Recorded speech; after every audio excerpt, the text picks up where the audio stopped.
Okay, it is November 19th at 6:01, so I will call the business meeting of the North Kingstown School Committee to order.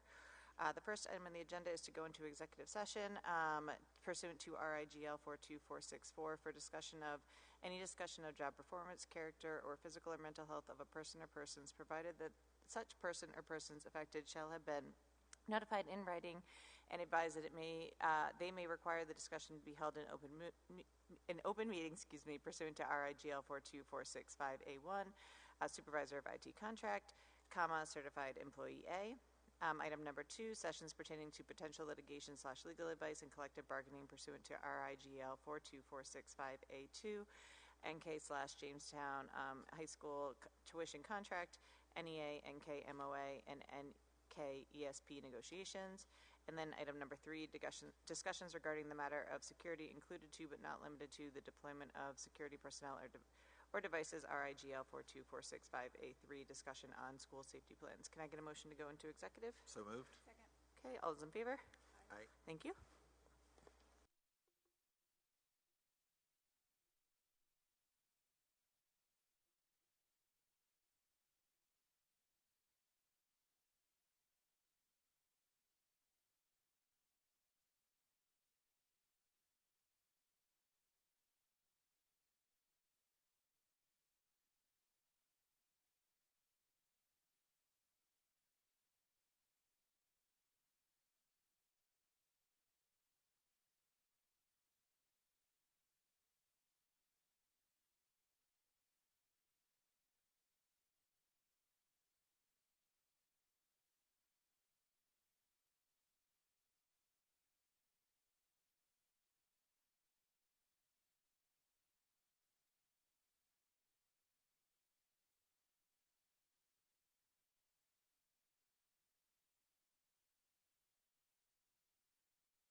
was too fast? Okay, so we will come back from executive session, and I will disclose that there were no votes taken in executive session today. And so we will first turn it over to Dr. Dupa to lead us in a moment of silence.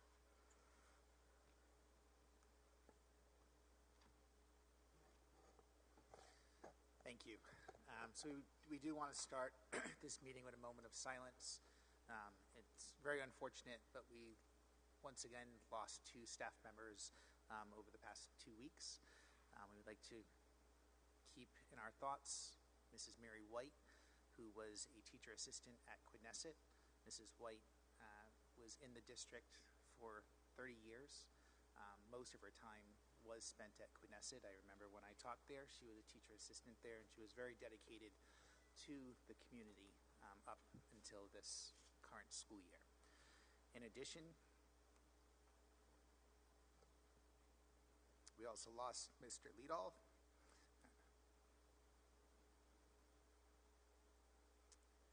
who was a 3rd grade teacher at Quidnesset. He was in the district for the past 9 years. He started at Stony Lane. He also taught at Fishing Cove and ended his career at Quidnesset. He was a dedicated teacher who impacted many students, many staff, and families in our district. He was also the Davisville Middle School boys basketball coach. So we want to remember both of those individuals at this time.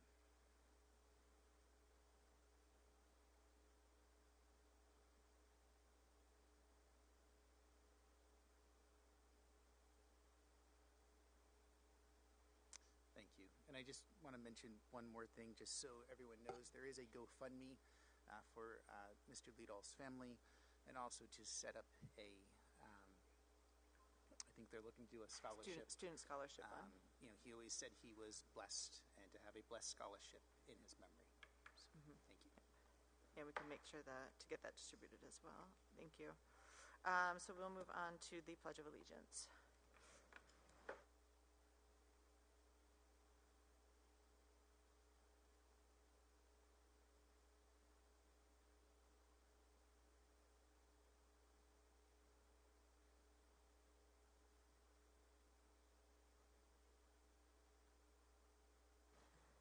Okay, roll call, please.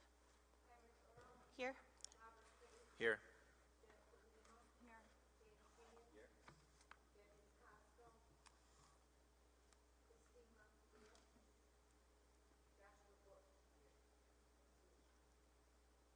Okay, and the calendar, please.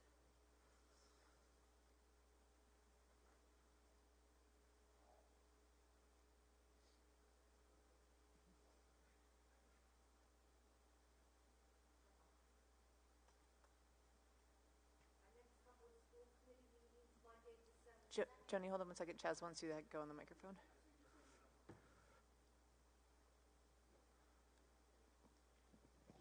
Thank you.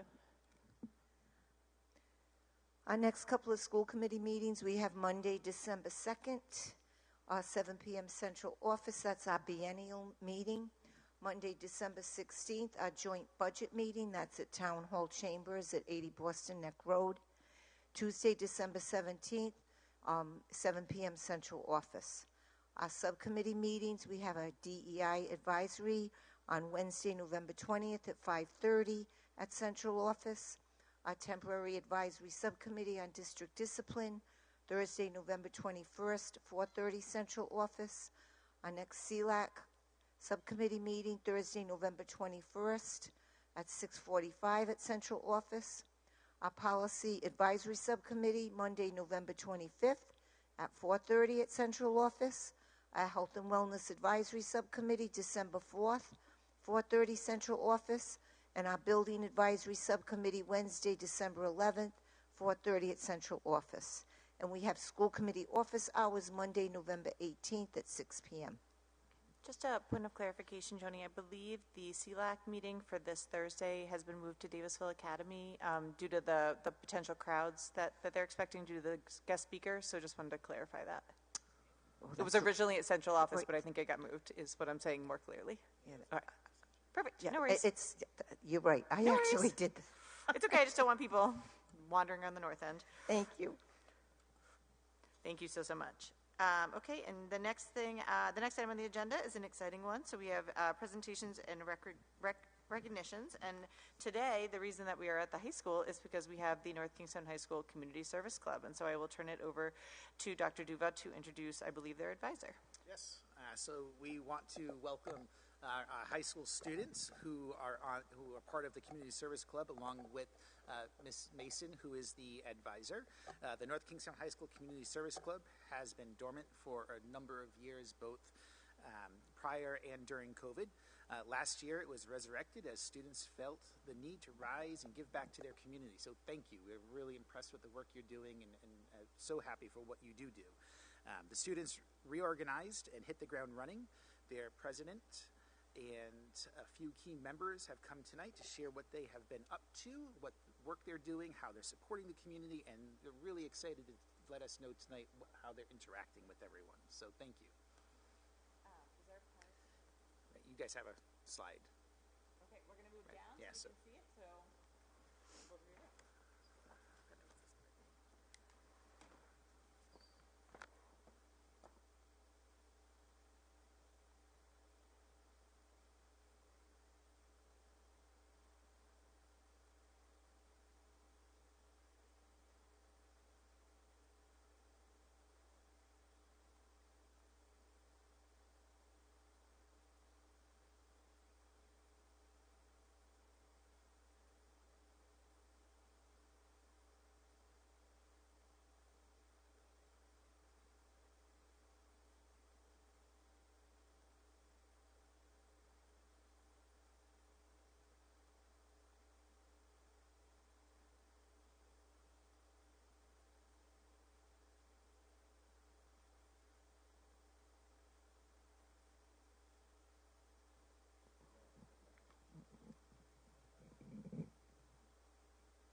All right, thank you for coming here tonight, our esteemed colleagues, our superintendent, assistant superintendent, and members of the school committee, and Josh, my student. We want to thank you for attending, and we're so happy to be here. These are just some of the 168 members of the Community Service Club. The students that you see before you represent grades 9, 10, 11, and 12, and they are a cross-section of the great diversity we have in the club this year. And I'm so proud of the work that they've been doing. Working with elderly, with younger people in town, with veterans, working polls on election day. And I'm going to let our president, Sienna, and the students show you some of the amazing things they've been doing to give back in the community. I feel that the students on this stage represent best a quote by British Prime Minister Winston Churchill. You make a living by what you do, but you make a life by what you give. And now they're going to show you exactly what they've been doing. Good evening. We welcome you to our presentation about the NK High School Community Service Club, a club we really appreciate. Margaret Mead, an American anthropologist, once said, "Never doubt a small group of thoughtful, committed citizens. They can change the world. In fact, it's the only thing that they ever had." For a little background, our former president, Sophia Torado, started this club as her senior project, and Sienna took over her spot as president. And it really began to take off. It became a really popular club with over 160 members. Our advisor, Ms. Mason, supports everything we do and helps us find various community service opportunities. As a little introduction to our team, I'm the president, and then we have Ayla and Dylan are my vice presidents. Miley and Hannah could not be here, but they're also on our leadership. We really prioritize that there is a role for everyone who joins, even if they aren't yet part of the leadership. Becoming president of this club was a great step up because there's a lot to be managed and organized. Right now, we're doing service hours about once a week since there's a lot going on for the holidays. We also have monthly meetings with a presentation where we review what we have worked on and what will be happening in the future, which is when everyone can choose to sign up for new opportunities. This is the best time for everyone to collaborate as it highlights our members based on their participation, which is encouraging for others and also helps to set the standard for the younger classes in order to pass the leadership down to them next year.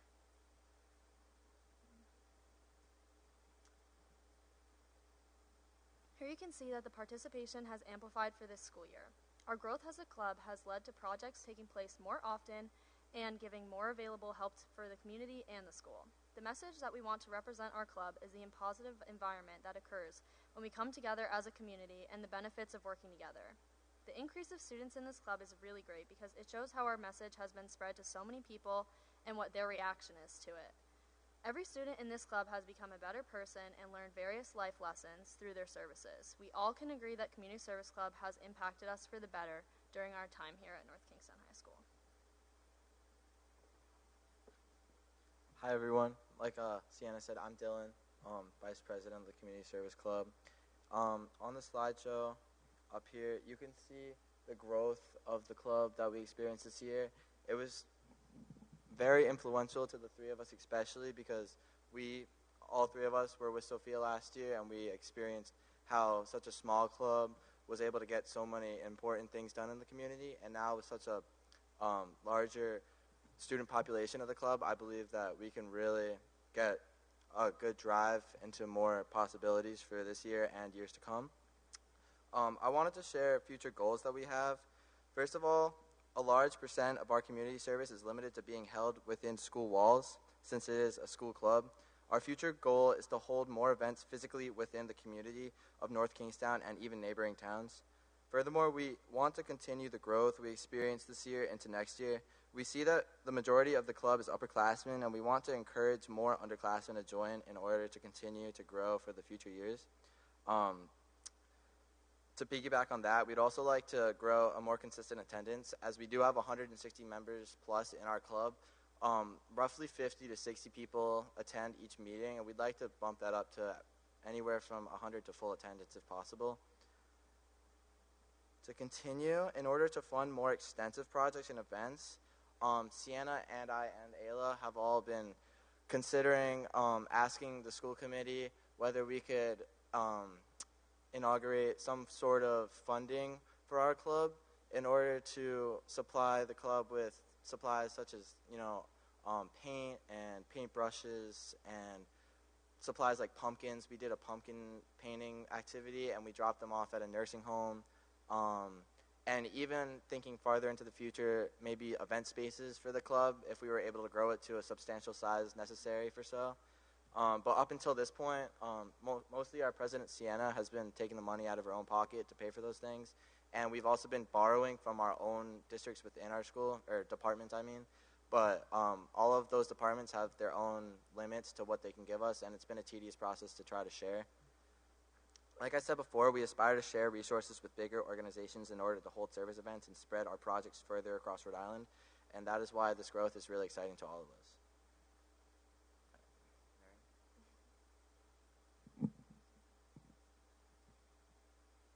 To better understand our focus, to better understand our work, we focused on separating our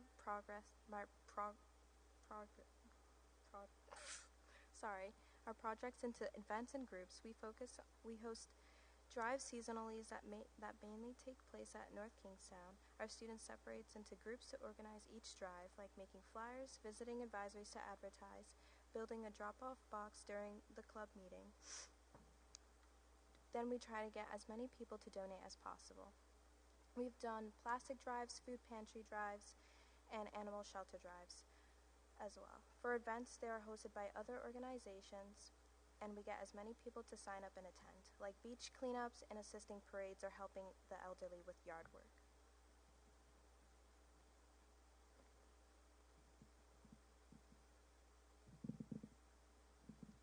We have already completed so many events and drives over the course of this year and last, so our main goal is to get all of our members to participate as much as they are able to.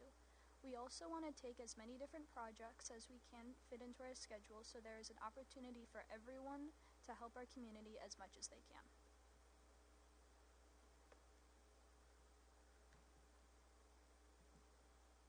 one of the big events that we worked with was the 350th Parade and Photo.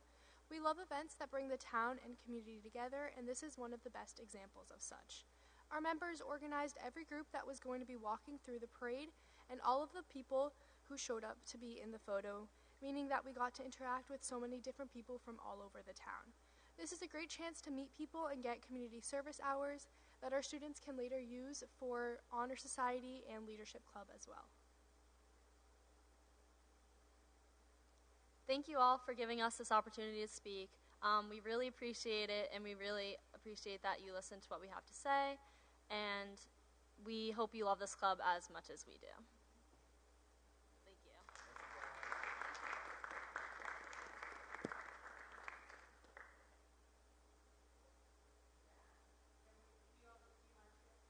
No, not at all. That's awesome.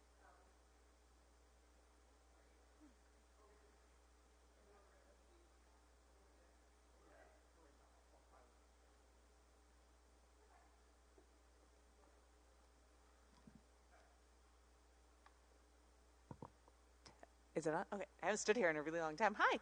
Okay, so one of my questions was, I heard you say that one of your barriers was funding, and that you would need funding for supplies. I was curious if you had any other barriers in being able to do the community service projects that you might have ideas for, but haven't been able to do. Right. Do you have any ideas? Right. So as of this year, since our club is fairly young, the biggest barrier we've had has been our finances, even though we've been able to overcome most of those barriers because, put together me and Sienna working to compile supplies versus what she buys at Home Depot or whatever she gets. It's been, we've been able to work around it, but that is really our main reason that we're talking about funding. I do expect that come next year, when the younger crowd is taking over the club, we'll face maybe some more problems in which we would love to attend another meeting in the future so that we can vocalize those to you. But as of right now, I think the funding is really, for those projects, those smaller projects locally, are our biggest issue on hand. Oh, and Sienna wants to add something. Yeah, sure. This is not something that will probably ever be changed, but a lot of times students have issues with rides and getting picked up and dropped off at the right times for things like this. We don't have as big of a turnout because a lot of people don't have a way after school to come and show up for something that's later at night versus something that after school there might be a late bus for, or they can find a ride home with someone. So if you're doing something on the weekend or at the Yes, beach, exactly. helping transport students to that activity. Yeah. Okay. Okay, I'll let Jen. So I have a question and a comment. I'll do my question first. How do you come up with your, okay, I lied, I have three.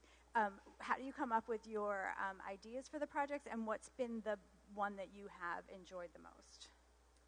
A lot of stuff Miss Mason sends to us, and there's stuff that we see on Facebook through Our Town North Kingstown. Just anything that's been put up on social media is a big place. Sometimes there's stuff that's just annual, so we know that will be a reoccurring thing. I volunteered a lot with the food pantry on my own time last year, so I know some of the people there and what they're needing. And my personal favorite thing that we've done has probably been the drives for the food pantry, because I feel the most people want to show up and help advertise around the school, and it is a very school involved thing versus something outside of school, so we get to see the most participation from students, even if they're not in the club, because they're donating to us, and then we further bring that somewhere else. Okay, awesome. And I just want to say, and this ties into what kind of happened this weekend, I don't think that you could have picked a better night to be presenting tonight.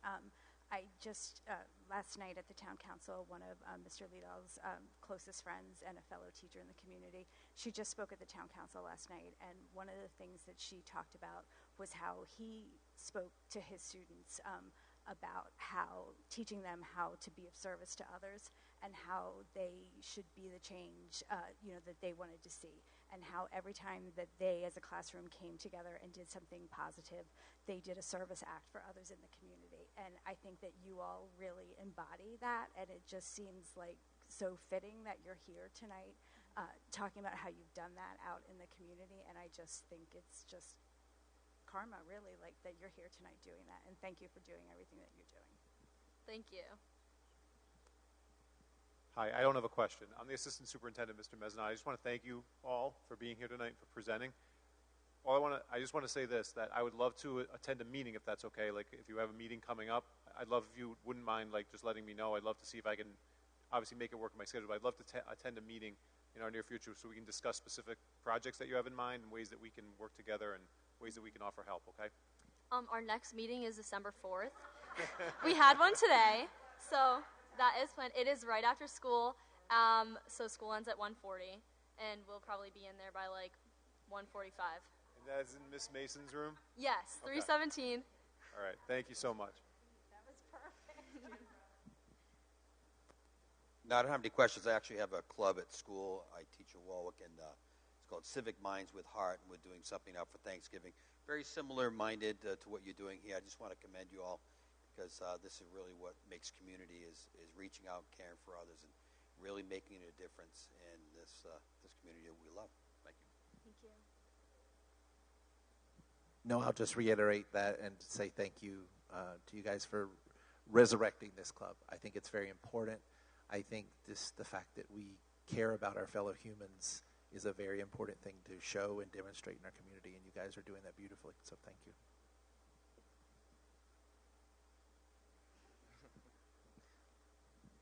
One other thing I just wanted to mention is you mentioned like the next year's class and different things, and I think it's so great that you're thinking about the succession and like helping build up the leadership for the younger students. Another thing too, just to understand, is like budget cycles, and so you talking to us now is really important because the school's budget cycle happens in January, February, and March. Like that's when we determine the budget for the next year. And so kind of as you go on to things and think about things, just always know that that's an important timeline to kind of understand, because now it's good because you're advocating for next year's budget and different things and talking to people that can help you. The other comment I just wanted to make is that you said something that will not change, and just know that my personal philosophy is anything's possible and anything can change. Sometimes it's really hard, it might take time, but starting by asking for what you need and want in groups is really, really important. So good job letting us know what you need, and then that's Dr. Duva and Mr. Mezzanotte and the school committee's job to try to figure out how we can make it happen. You talked about like having space to have events and everything. The school facilities are always available at no charge anytime you want to have an event, so like keep that in mind. Okay, cool. Thank you. I did not realize that. So I don't have questions for you, but what I do want to say is that I'm really impressed with the work that you're doing, and I think it's amazing to think about a year, 2 years ago, right, and where you are now and how many of our students here at the high school are participating. And you're talking about wanting to keep that going and growing. And something to consider is how you can mentor the younger students in our community and in our schools. So all of the elementary schools, the middle schools have a student council or some type of student leadership group, and to consider what type of activities you can do with the younger kids to mentor them about what you're doing in the community and reaching out, because it's so important that we're giving back to our community and really looking at how we can do more of that and teaching our younger students that, our younger children. And maybe there is an event that you can do, right? And then as you do that, they get excited about what they can do, and they're doing more at the elementary level, the middle school level, and then when it comes to high school, they're ready to go and wanting to jump into a group like this. So thank you for what you're doing, and just like the others said, if there's things that you need, let us know, because if we don't know how to support you. Thank you. Says this certificate is presented to the North Kingstown High School Community Service Club by the North Kingstown School Committee on November 19th, 2024 in recognition of your dedication to community service and exemplifying the core values of North Kingstown High School. And so we'll have you come over here, and we're going to embarrass you all with a picture. So come on over. We'll get Miss Mason, and we'll take a quick picture and give you your certificate.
just going to say the next, bye y'all, thank you.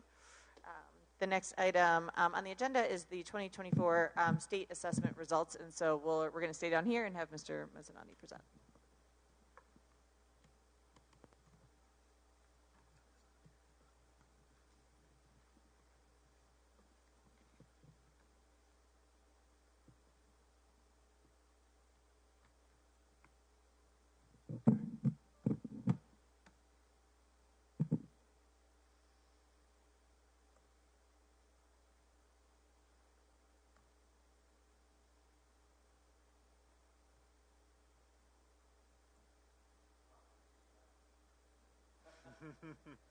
Making me nervous.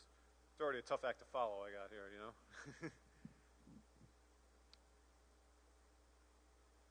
All right. All right, good evening, everyone. Tonight, I'm going to be presenting on the North Kingstown School Department RICAS and NGSA results, and these were from the assessments that were administered in the spring of 2024. Sorry, hold on.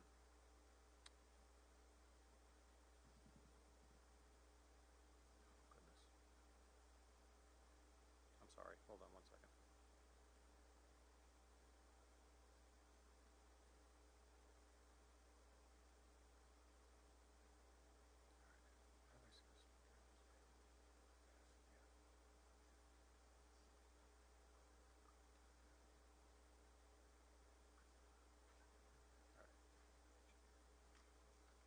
All right, my apologies. Yeah, okay. Thanks. Sorry about that. Yeah, it's not being my friend right now. There we go. Okay. All right, now this is now. All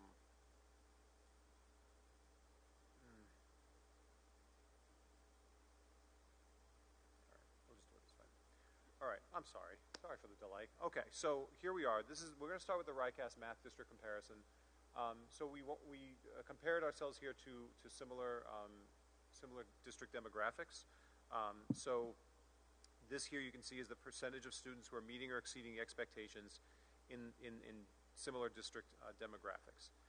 So you would be able to access through the link here the full state list where we finished 9th in the state of Rhode Island in mathematics achievement.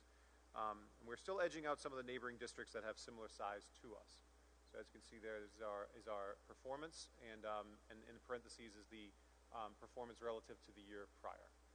And that is percentage of students at or above proficiency levels in math. This again displays for the math RICAS scores the year-by-year comparison. In the green color-coded areas are areas that moved positively from one year to the next. The state increase in this area was at 0.5%. We had some some noteworthy increases. Hamilton 1%, Stony Lane 4.2%, Quidnesset 0.7%, and Forest Park 8.6%. We also have 5 schools in our district is performing above pre-COVID levels in the area of mathematics. And we had some significantly nice gains in the past year at Stony Lane and also at Forest Park. At Stony Lane, about 4 points, and Forest Park we had about 9 points of improvement.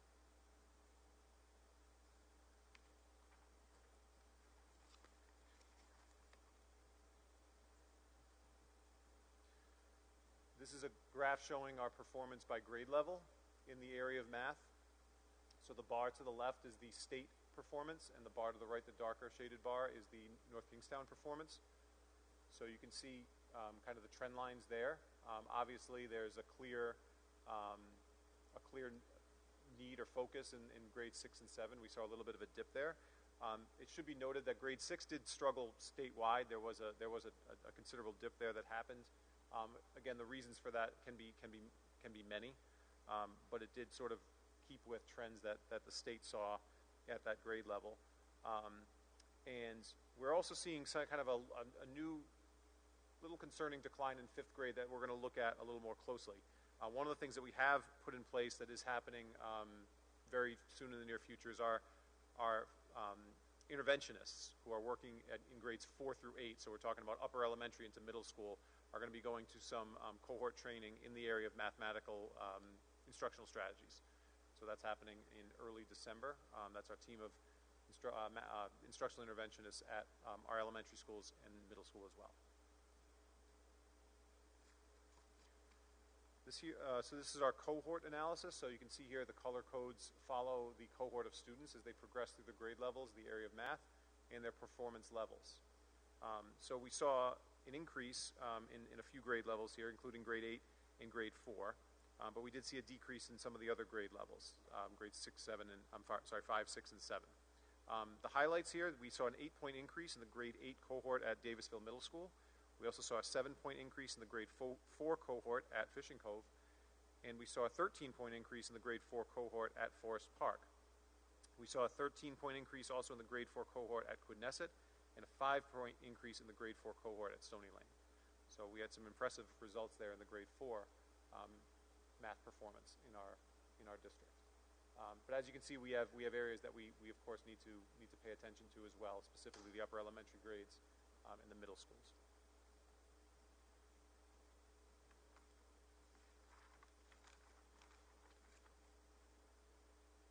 Okay, these are our Math RICAS subpopulations. So again, we're looking here at bars displaying the state performance and the North Kingstown performance. Here we have the groups that are represented are the economically disadvantaged group, furthest to the left, the English learner group, which is next, foster care group, special education, and then male and female.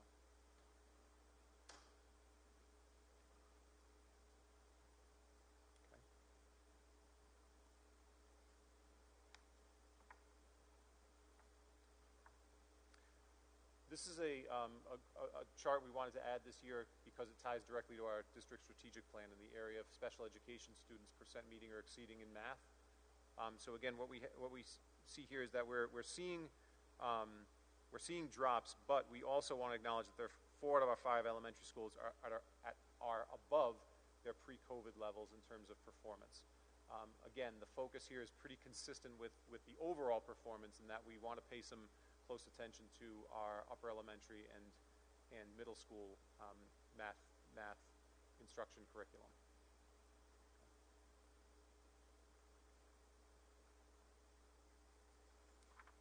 And this is the cohort analysis in the area of math and special education. So our special education students and their performance over the cohorts. The areas with the 2 asterisks is an area representing data being suppressed to ensure confidentiality because greater than 95% of the students did not meet expectations.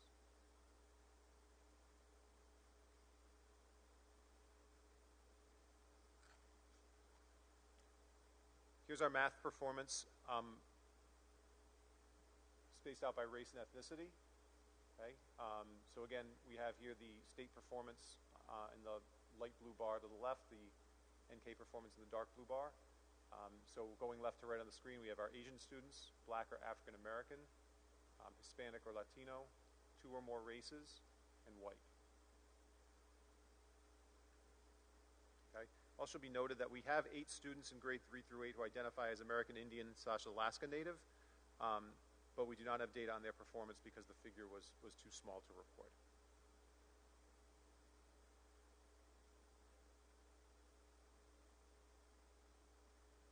Our 2024 RICAS ELA district comparison. So now we're moving over to the ELA results in the area of RICAS. Again, compared to our districts of similar size and demographics, you can see where we compare. We did go down slightly this year in the performance in ELA, but that was keeping with the trends really across the state. You can see from some of the similar districts there were similar trends in this area. And this was keeping with that really across the board at the state level. We're still disappointed, obviously. We want to be moving in the other direction. But it also is noted that that's kind of consistent, unfortunately, with the trends we're seeing throughout the state. And we also want to highlight a couple of things here. There's a full ranking that's available through the link there on this particular slide. But we were 9th in ELA in the area of ELA, and that ranking includes charter schools and K through 8 districts. We were fifth ranked in the K to 12 districts, so your more traditional districts.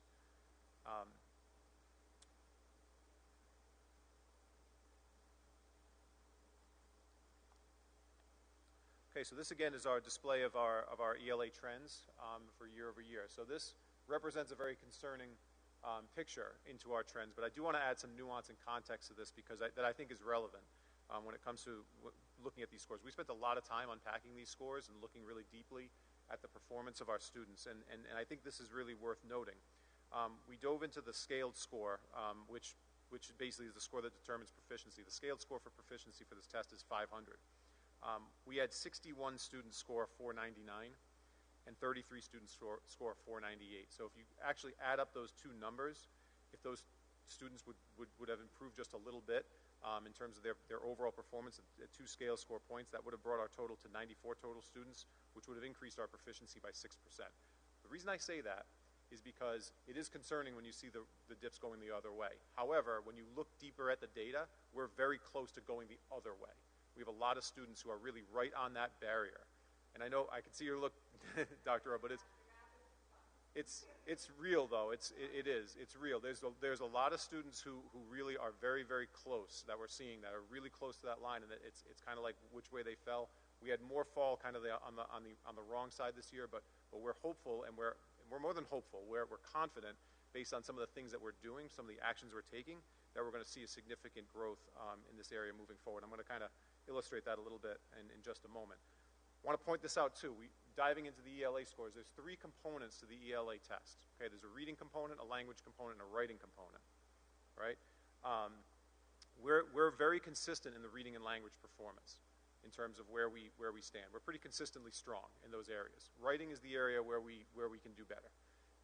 So one of the things we noticed when we analyzed the results from last year was that same thing, that our overall score performance in the area of writing really doesn't reflect where we know our students can perform. And so we've taken intentional steps to address that. So last year, we brought together teachers in grades 2 through 8 to specifically look at where we're giving kids opportunities for on-demand writing, which is the kind of writing that is aligned to the test.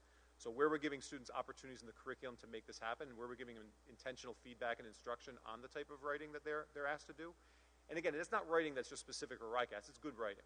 Okay, the things we're asking them to do. It's things like establishing a controlling idea, so providing evidence to support your claim, proper writing conventions and sentence fluency and things of that nature. So it's nothing that's just like we're stopping what we're doing to do RICAS. It's good practice. But what we're finding is that there wasn't as many opportunities as we would have liked. The teachers worked very hard to get together and to do that, and to do that work to really embed that into their curriculum. And that work has started in earnest this year.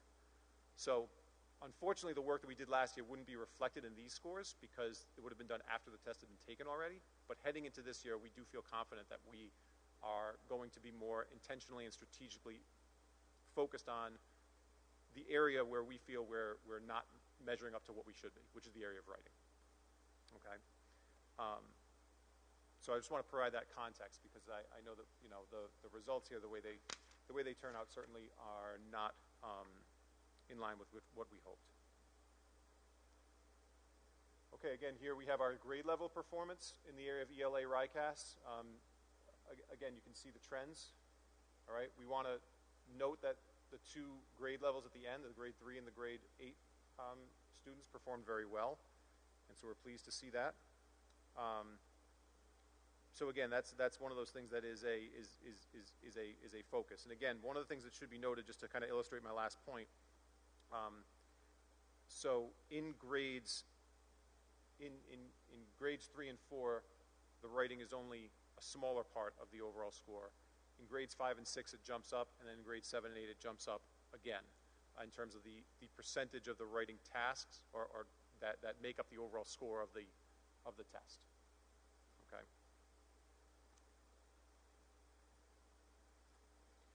This is our cohort analysis. So this is data that's being looked at by our teachers. It's being analyzed at the classroom level in terms of the performance of kids moving up through the systems.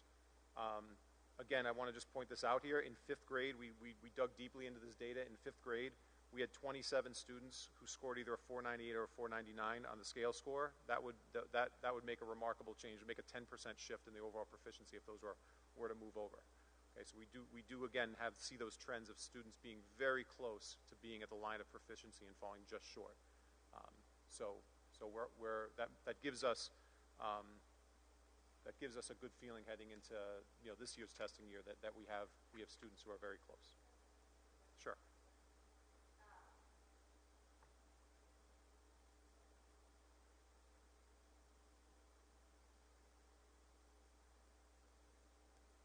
Can you remind me where the Wit and Wisdom curriculum, like what grade on this chart, where that kind of started? So it started like 21, 22. Okay, perfect. Thank you. Year was the first year of implementation. Yep. So that 21 line, the 22 line would be the first crew that had that curriculum. That's right? correct. All right, thank you.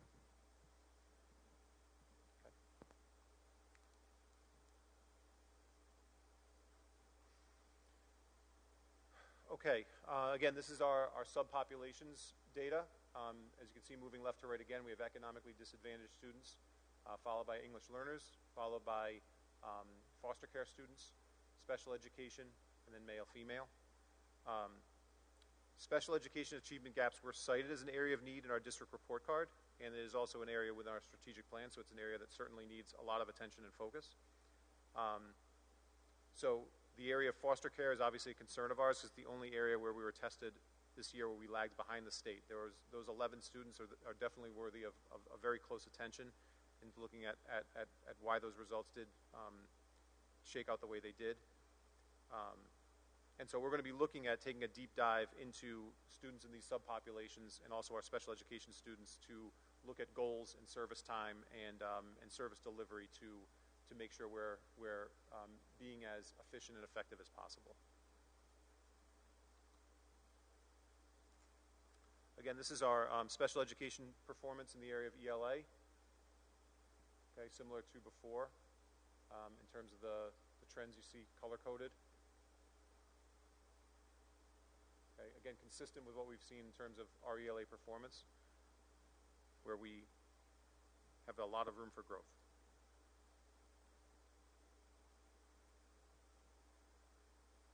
These are our special education student cohort analysis in terms of proficiency or better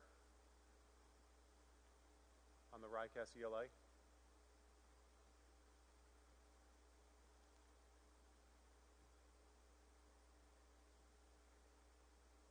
And these are our subpopulations by race and ethnicity. Moving left to right, we have our Asian students, our Black or African American students, Hispanic or Latino, 2 or more races, and our white students. So again, here, of course, concerning in terms of performance. And again, another area where we need to continue our focus on bringing forward our students of color and making sure that we are supporting them in every way we can, and we continue to look for solutions there. We continue to work with teachers on, centering the margins and bringing our diverse students into line with a high level of performance and increasing their achievement.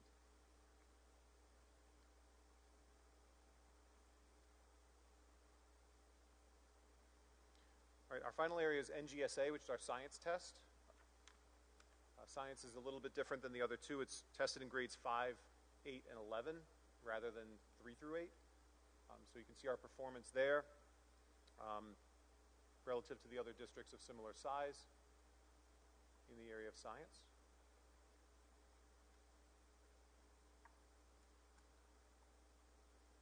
These are our scores by school. We did have some significant gains in a few of our schools there. You can look at grade 5 at Stony Lane and Quidnesset, as well as Davisville and Wickford, grade 8. Get some nice gains, and we also have 4 of our schools that are at higher than they were pre-COVID levels in the area of science.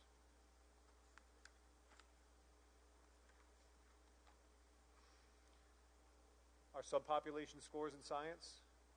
Again, a few of these here because we have a smaller N size in terms of number of students taking the test.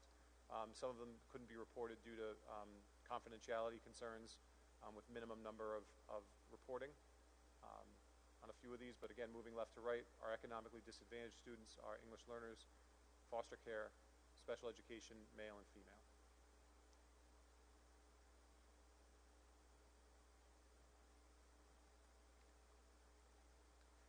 these are our scores by school of special education students who are meeting and exceeding. Okay, so you can see there the scores across the district as well as the individual scores at grades 11, 8, and 5.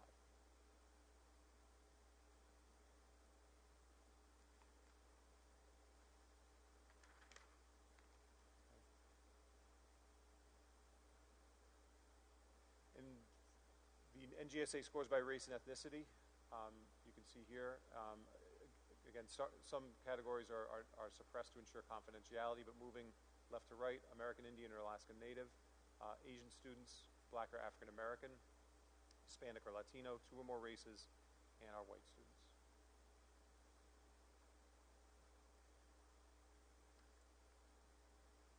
So initiatives to support future growth. So we're currently working on our MTSS framework. MTSS is multi-tiered systems and supports.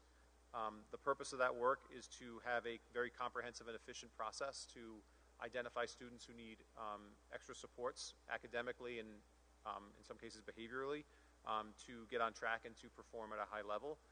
Right now we're working with developing a consistent process and framework in all schools, so it's consistent from school to school, and it's something that we have an efficient way of looking at data, of identifying interventions that we feel would be effective at progress monitoring those interventions, and on working with families to make sure we're communicating and providing feedback. So that's in the process right now. We're focusing on K-5 right now in that work for this year, but we anticipate extending that to the 6 through 12 level as well in future years. We're currently working on really growing the infrastructure of that plan to make sure we have consistent systems in place, consistent processes to make that work efficient and effective. And so that really is aimed for that reason of identifying students who need help and providing them with targeted supports that can raise their level of achievement. We're also looking at that writing focus that I mentioned earlier, writing being the primary area of concern within our ELA tests. That's being implemented as we speak. It was planned last year, and there was PD in the area of on-demand writing and students providing that within their regular classroom setting. Data analysis teams at each building level to look at various sources of data, student achievement data, our STAR assessments, and other assessments that depict student achievement levels, including RICAS. Instructional support staffing, we have 3 elementary interventionists, 1 middle school math interventionist, MLL teacher, and a 0.5 MLL coach through our categorical funding, and a K-5 literacy coach, which is grant funded, which is a person that we just began recently, who's working this year with our K and 1 teachers in the area of supporting student literacy. Our Equity, Belonging, and Community Engagement Coordinator, who has recently started, she's in the last few weeks, and she has been really helpful in terms of reviewing subgroup data and working on providing extra support in that area to provide effective strategies in targeting equity goals and our subgroup data. Reimagining summer school is another thing that we're working on as a comprehensive way to sort of stop that summer slide or address the summer slide with students and try to keep them performing at levels that they've shown they can consistently perform during the year. That is something we're working with different agencies and different groups to, again, make that process effective and get the students the help they need and make sure we're engaging with families to make them aware of the opportunities that exist for summer learning. Also, the chronic absenteeism protocols. The state pointed out that chronic absenteeism is a huge driver of a drop in scores. There's data at the state level and also within North Kingstown that, without getting into details, it kind of goes without saying students who are chronically absent are far more likely to have struggles in terms of achievement levels than students who are not chronically absent. So our schools continue to do a lot of work to promote regular attendance and support students and families in sort of making that happen. And finally, the Instructional Rounds Initiative is something that Dr. Duva and I have initiated this year. We have a group of teachers looking to, again, embed best practices, share best practices, observe one another's practice, and to have conversations around engagement, to have conversations around effective strategies that really unlock high-level thinking skills in students, and to have really good conversations grounded in research around the type of instructional strategies that really stick.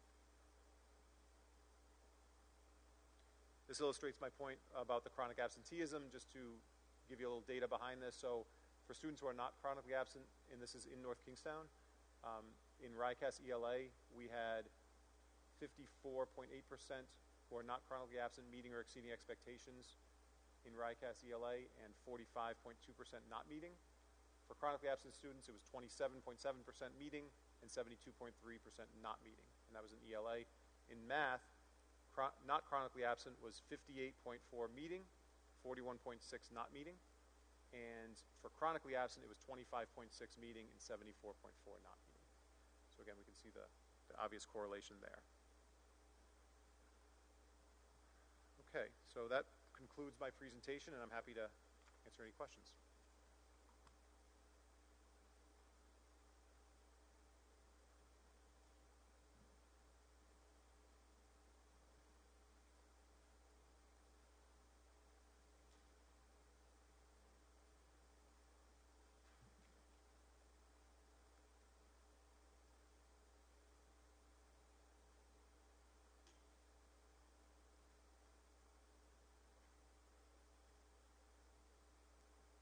Is it on?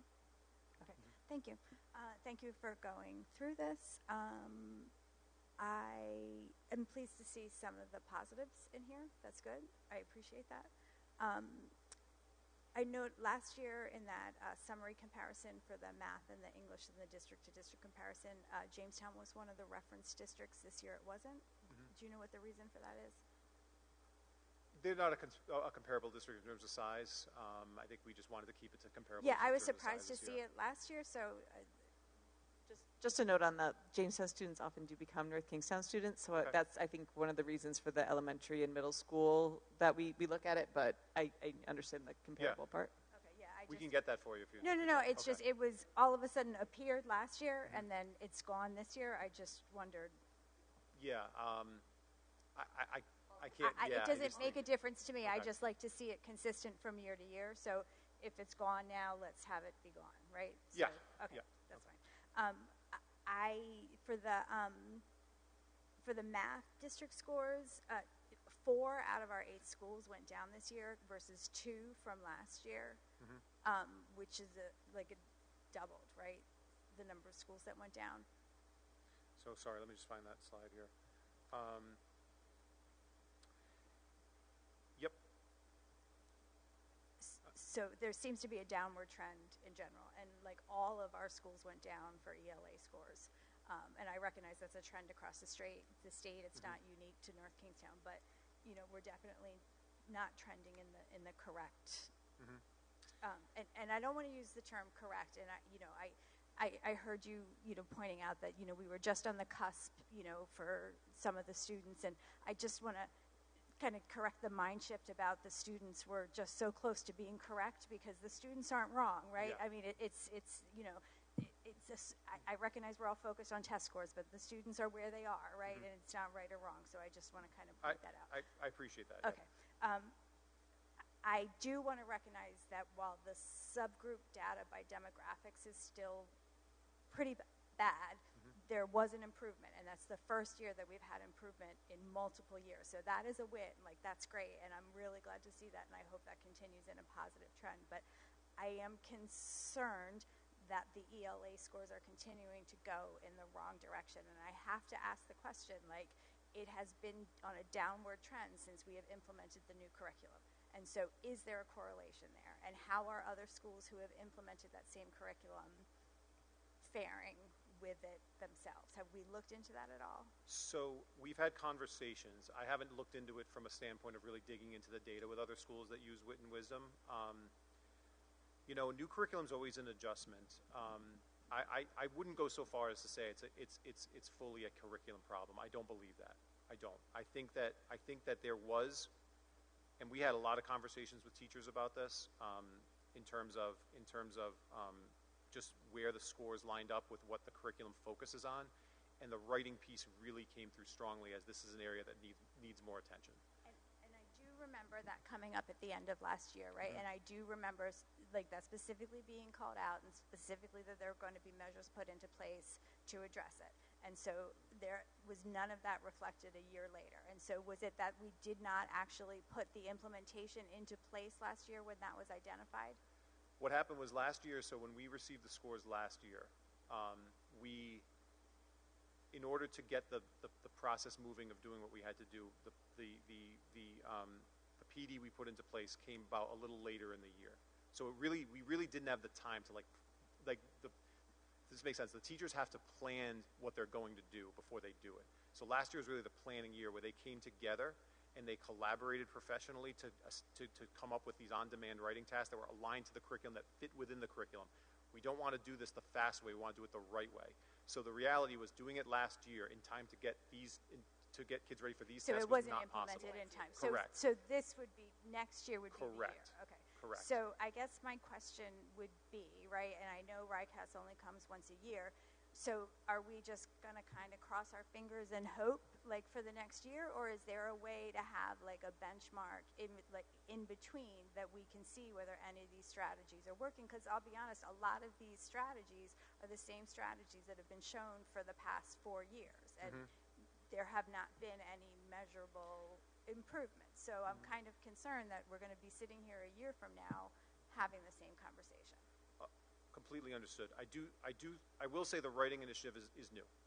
That's new. That's not a thing we're rehashing from past years. This is that's a new focus. Yep. The MTSS process we have is also, I know we've had MTSS in the past, but this is a much more consistent and comprehensive process that is streamlined, but from school to school, is consistent from school to school. It's going to take some time because you can't just snap your fingers and have something running perfectly at first, but we are really confident with the momentum we have now that we're going to have a very effective and efficient system as we move forward with that. Does it mean that we're going to magically solve the problem? No. I wish it did, but it won't. The reality is we need to turn the trend around. We need to turn it in the other direction.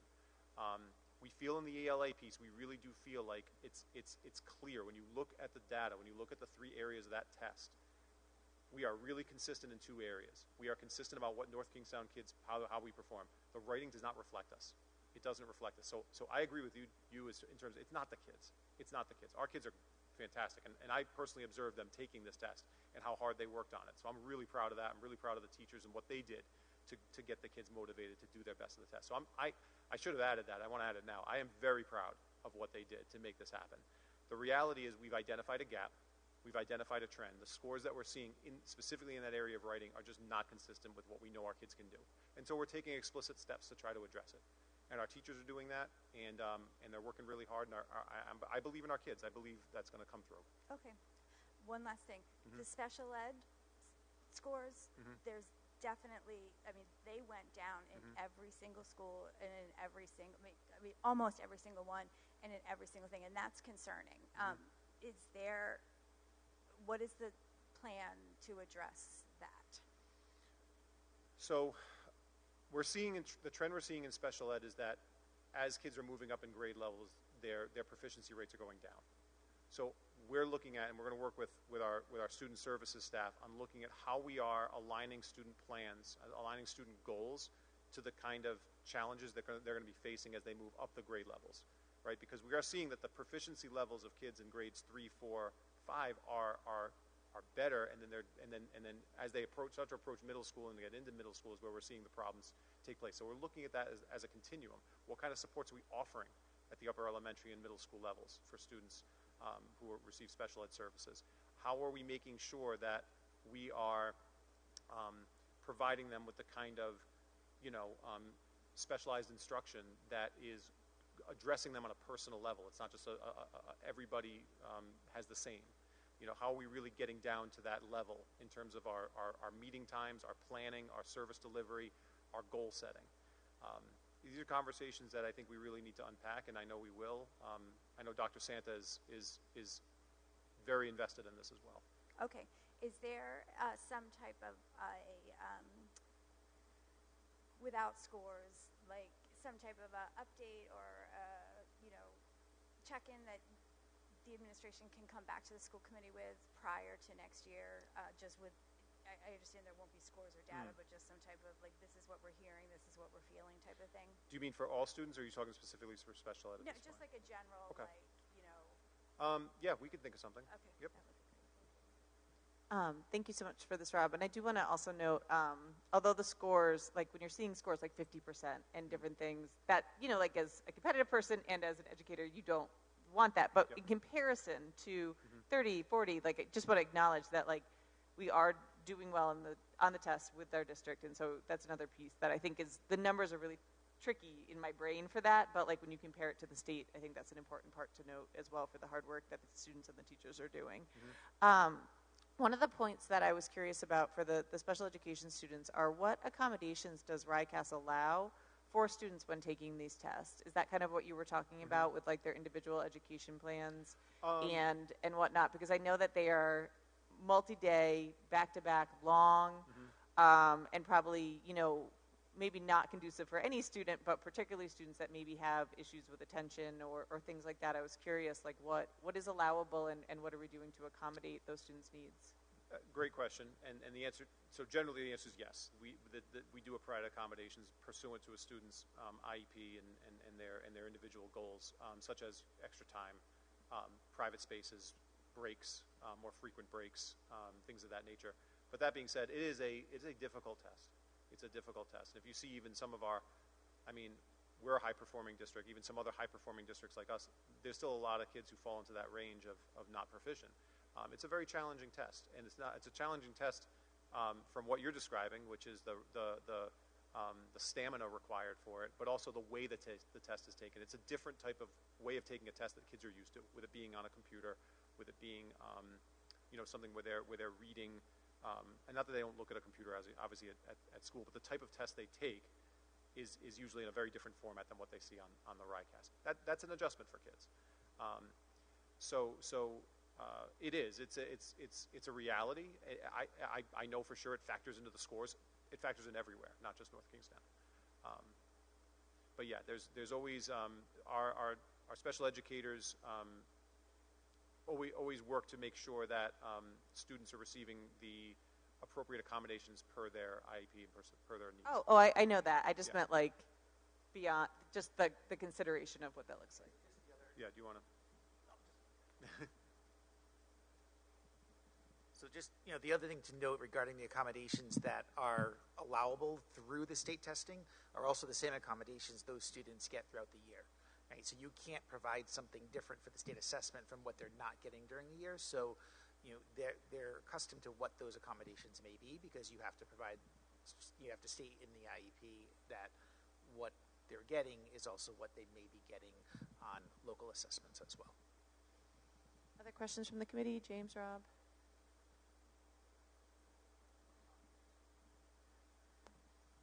One of the comments, generally speaking, and it doesn't address specifically here, except in the latter numbers and trends that seem to be going downward or in the wrong direction.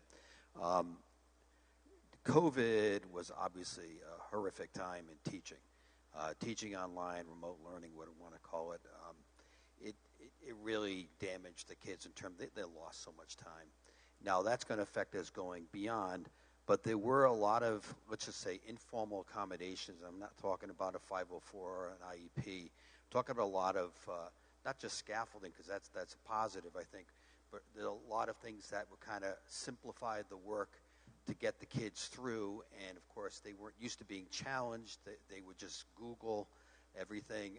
I'm wondering if there's some notice on your part to say that there's a lot there that's supporting the kids and not getting them to actually do more and think for themselves. I noticed that with my student populations, that they tend just to kind of search something using Google and not really thinking on behalf of themselves, and that could play into some of these numbers here post-COVID. I think these kids are still kind of living with the results of it. Mm-hmm. Yeah, it's definitely a good point. I mean, COVID was an overwhelmingly impactful scenario that we went through, and we're still feeling the effects of it. We're living now. I think as we get further away from COVID, we're going to realize the magnitude of even more so than we realize it now, of the impact it has, especially educationally on children. To your point, I think what I'm hearing when I'm hearing you say that is the importance of engagement, the importance of critical thinking, the importance of really embedding in students the power to have a voice, the power to to be able to think critically about different issues that are of interest to them, and to try to embed that into the work we do and to embed that into the instruction we do. And that's why it's like, yeah, agreed. And I know we are. We keep the bar high. I know we strive we strive for achievement for all. But in order to do that, we have to keep the bar high. We need to make sure that we are challenging our students, and that we are asking them to do the type of thinking that's going to come out in a challenging assessment like this. So yeah, we're always thinking about that. We're always looking at that, while keeping that bar high, keeping that challenge up there, but also scaffolding for the kids who need it, and making sure that we are always striving for achievement for all. I had one more thing. I was like in data mode when I was like grilling you with questions, so I just want to state, like, I think, like, I'm not a huge standardized test fan, because I don't think, like, there's no standardized kids, like, so there's no standardized test, right? And I think that they're just one snapshot of a moment in time, like, and so I just think it's important to say that they're not a reflection of the students, like, you know, like you said, and they're also not a reflection on the teachers, right? Or the administration or anything like that. And I don't want the talking about, like, is it 20.0 or 17.4 to, like, overshadow any of that, or to lose sight of the fact that, like, you know, the kids are trying hard and you all are trying hard, and like, this is just, it's the only thing we have to do assessments based on, and so we have to look at it. And I just, like, don't want the fact that all we're talking about are the numbers to overshadow the fact that there are human beings behind every single one of these numbers, and I just wanted to make sure that that didn't get lost. Thank you. I appreciate you saying that.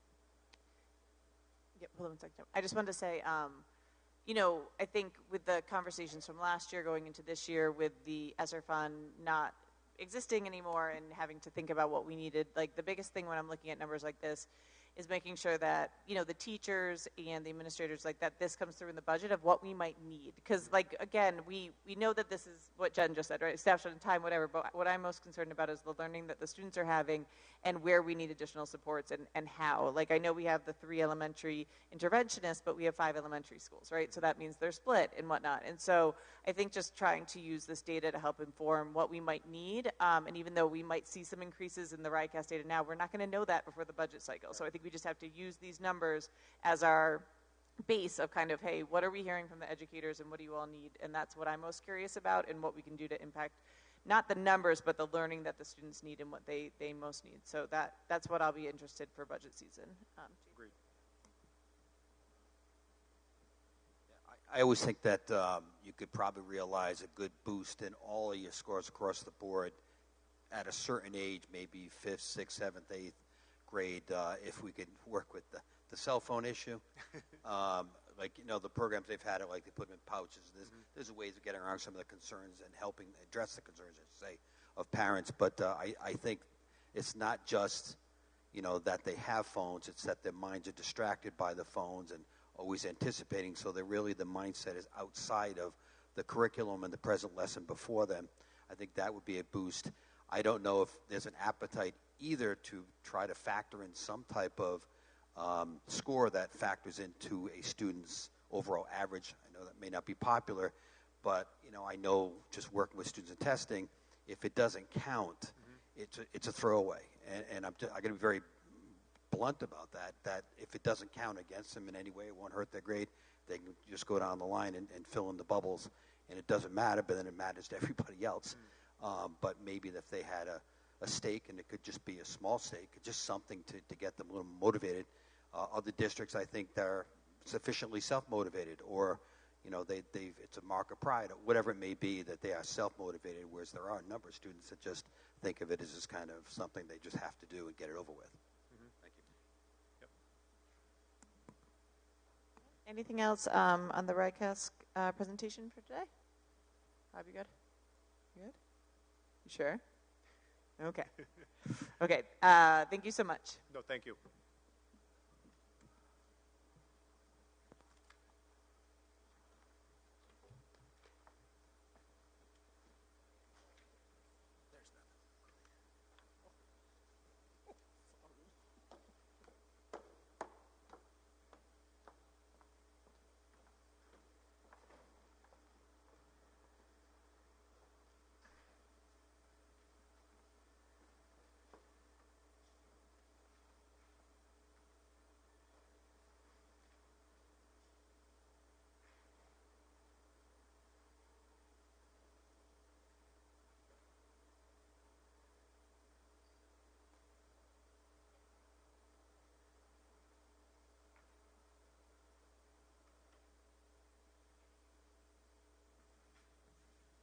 Joni, did we have anyone signed up for citizens' comments? I don't believe so, correct? Okay, perfect. I was keeping the time on it because of our new conversation that we had about trying to get to it in the first hour, but there are none today, so I have no superintendent. So we will not do that next. Do we want to take a 5-minute recess? Okay, so we'll take a, can I get a motion for that? Make a motion to take a 5-minute recess. Okay, all in favor? Okay.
Okay, so the next item on the agenda is the superintendent's report, so we'll turn it over to Dr. Duba.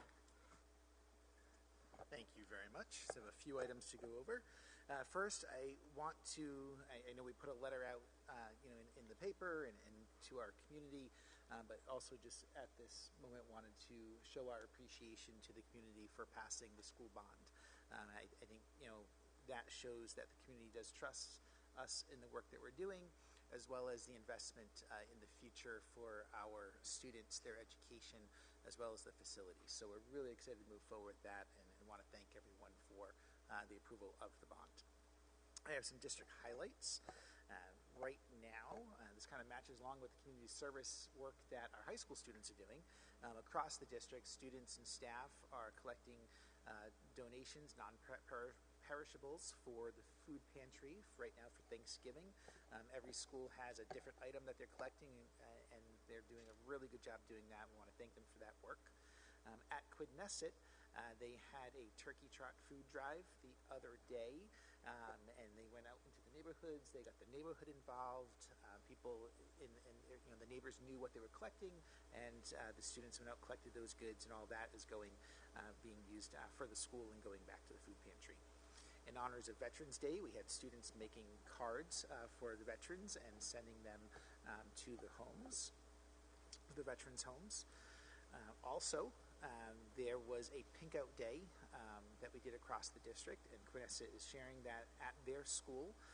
They raised $141 that will go to the Breast Cancer Foundation. So again, great work that we're doing with our students throughout the schools in the community. Recently, the town celebrated their 350th anniversary, and part of that was a essay contest. And I want to recognize our students that participated in the essay contest, and also to recognize the winners. So we had 8 middle school students and 7 high school students participate in the North Kingstown 350th anniversary essay contest. Our middle school participants were Annabelle Ray Orton, Elizabeth Victoria Morton Aiken, Joseph Nold, Harrison Cooney, Leihei Lee, River Schreiner, and Jewel Payne. And the winner of the middle school contest was Annalise Cooney. She received a $500 award. And at the high school level, we had Mia Vergnani, Emily Church, Cole Kizzy, Alexander Blasbalg, Alejandra Cuellar, Juliana Williams, and Shuhani Srivastava. And Shuhani was the winner at the high school essay contest, and she received a $1,000 award. The winning middle school essay and the high school essay both were recognized at the foundation event that was held a few weeks ago. I know Mr. Mezzanotte was in attendance there, and others were as well. So we want to thank everyone for that. That's great participation from our middle school and high school students. At the high school level, we have some presidential scholarship nominations that were put forward to the state, and we have 4 students that were nominated for that. Nicholas Botto, Ian Glover, Rachel Marzilli, and Juliana Della Selva. And as we saw from last year, Ryan Lukowitz ended up being a recipient and was the presidential scholar for North Kingstown, so we'll see come spring if we have another representative here from our town. Athletics. We had a wonderful celebration over these past few weeks and highlights within athletics. The girls soccer team won their fall state championship. It's their 3rd championship in the last 4 years. Girls volleyball also won their 7th championship in the last 8 years. And the unified volleyball team won their state championship this last weekend. So we have a lot to celebrate here in our high school with our student athletes. And lastly, U.S. News had put out their best schools rankings, and in Rhode Island, some of our schools are on there. At the elementary level, Forest Park is ranked the 8th best school in the state, and Hamilton is number 10. At the middle school level, Wickford Middle School came out as the 2nd best middle school in the state, and at the high school, North Kingstown High School is rated 5th. So a lot of great things that are happening, and really want to kind of celebrate and honor what we're seeing across the district. So thank you. Okay, thank you very much. Any questions regarding the superintendent report? I believe Rob was going to do Vision of the Graduate. Yes. Yeah, no worries. Thank you. So the Vision of the Graduate design team is continuing its work. We're really excited about the progress we're making. This year we're really hitting the ground running. We really laid the groundwork last year by getting a lot of feedback from groups of constituencies across our district, community, students, parents, teachers, all staff, etc. We had a really impressive showing in that respect, and we also took intentional steps to make sure we reach out to marginalized members of our community. And we got good feedback there as well. So we're really bringing that into the fore in terms of our conversations. This year, we started with the best activity we've done yet, which is something called a Kiva Forum, which was amazing. It was a student forum, middle school and high school students, and it was the perfect way to begin this year because it really brought us back to grounding our work in what's in students, in what students need.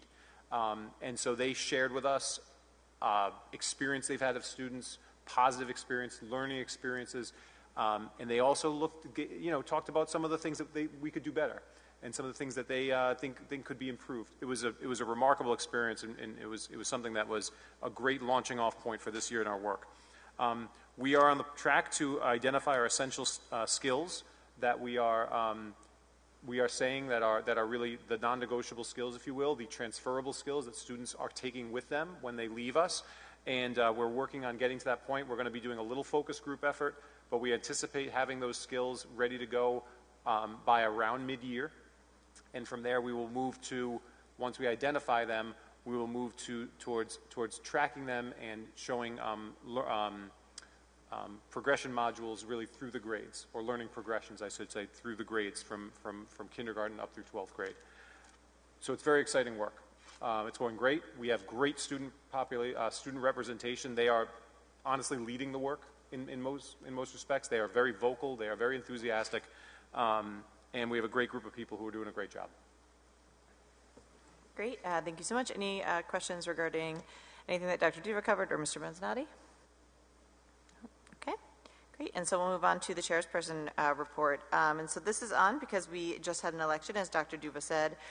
So again, I'll echo his thanks on the bond approval. And so I am going to recognize our newly elected one, and then we are going to present a plaque to our departing school members. And so the results of the election will result in 2 new members joining the school committee, Megan Riley and Sherry Kennedy, and then Mr. Case will be staying on as the 3rd. And so they will be at the biannual meeting on December 2nd. We will be at Town Hall, having them be sworn in, and then we'll have our first, did I get the date wrong? No. Oh, I'm sorry. And Miss Lima. Just kidding. Jennifer. I know. You're staying too. I don't know. Here's today. Okay, excuse me. So, Megan Riley, Sherry Kennedy, Jennifer Lima, and Mr. Case are all going to be sworn in on December 2nd at Town Hall, and then we'll have our first biannual meeting at the administration building right thereafter. And so, sorry about that, Jen. And so, with that, we will have our departing school members, and so we have Mr. Sheehan and Ms. Likesco. I might have gotten that one a little wrong. Unfortunately, she was not feeling well, so she can't attend tonight, but we do have a very nice plaque for Mr. Sheehan. Both of those members stepped up in a time when the school committee needed members and were willing to go through the process of getting appointed by the town council, and we are grateful for both of your service to the schools. And so with that, we have a very nice plaque for you, Mr. Sheehan. And so if you want to come down, I know your family's here. If you want to take some pictures with them, we can do that at this point.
And Jim's family is welcome to stay, but also welcome to leave as per our policy here at the North Kingstown School Committee.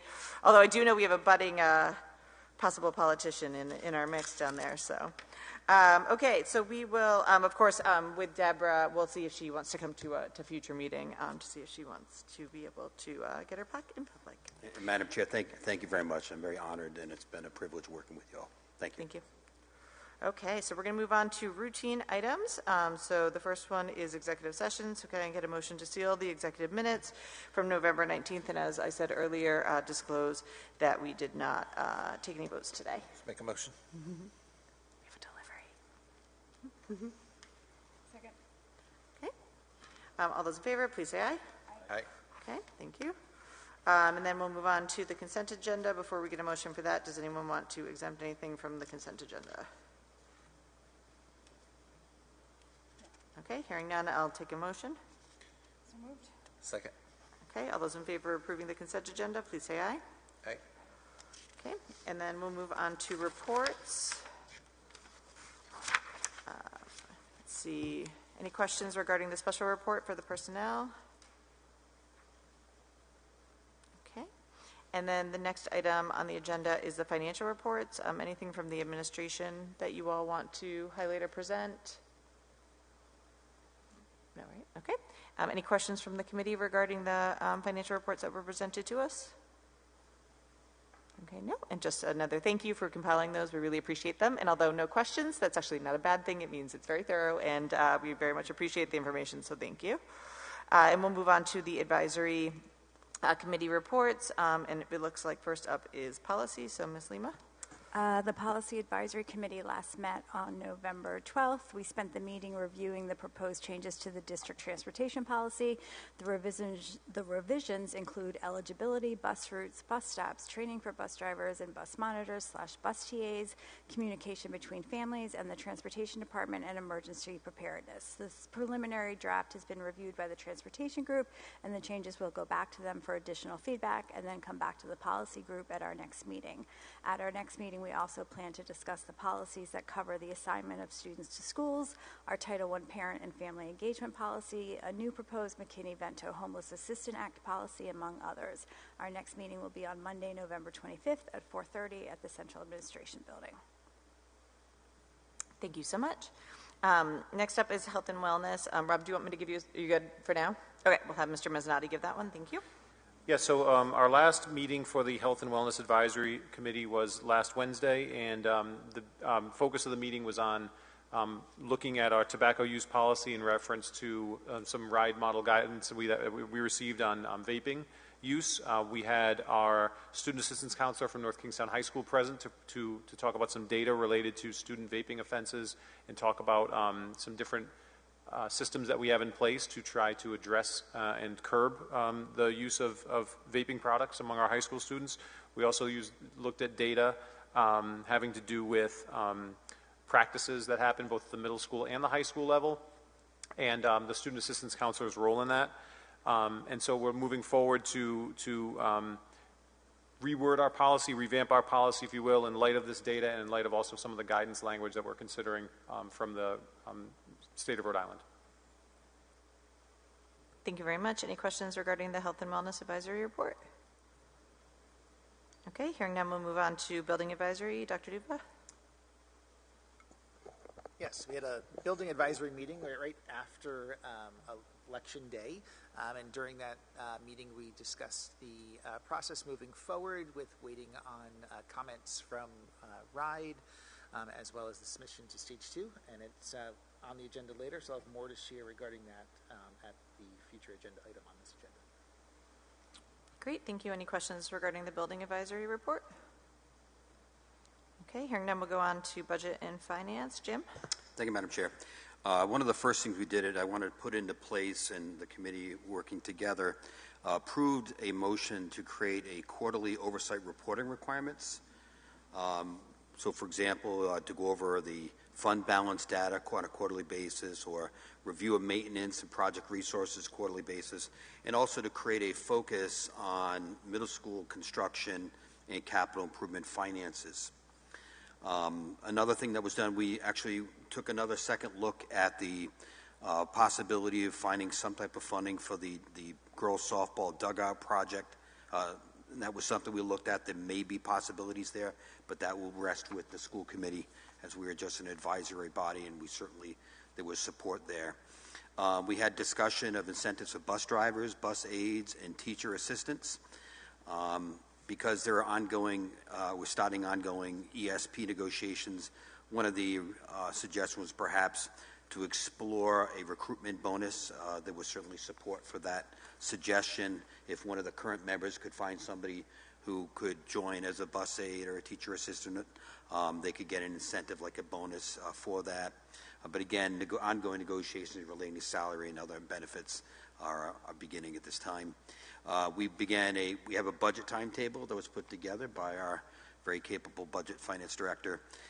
Established a timeline from start to finish for the budgetary cycle, and this would include 2 budget workshops. I think it's important to kind of have the time to be able to do a little deeper dive on these things.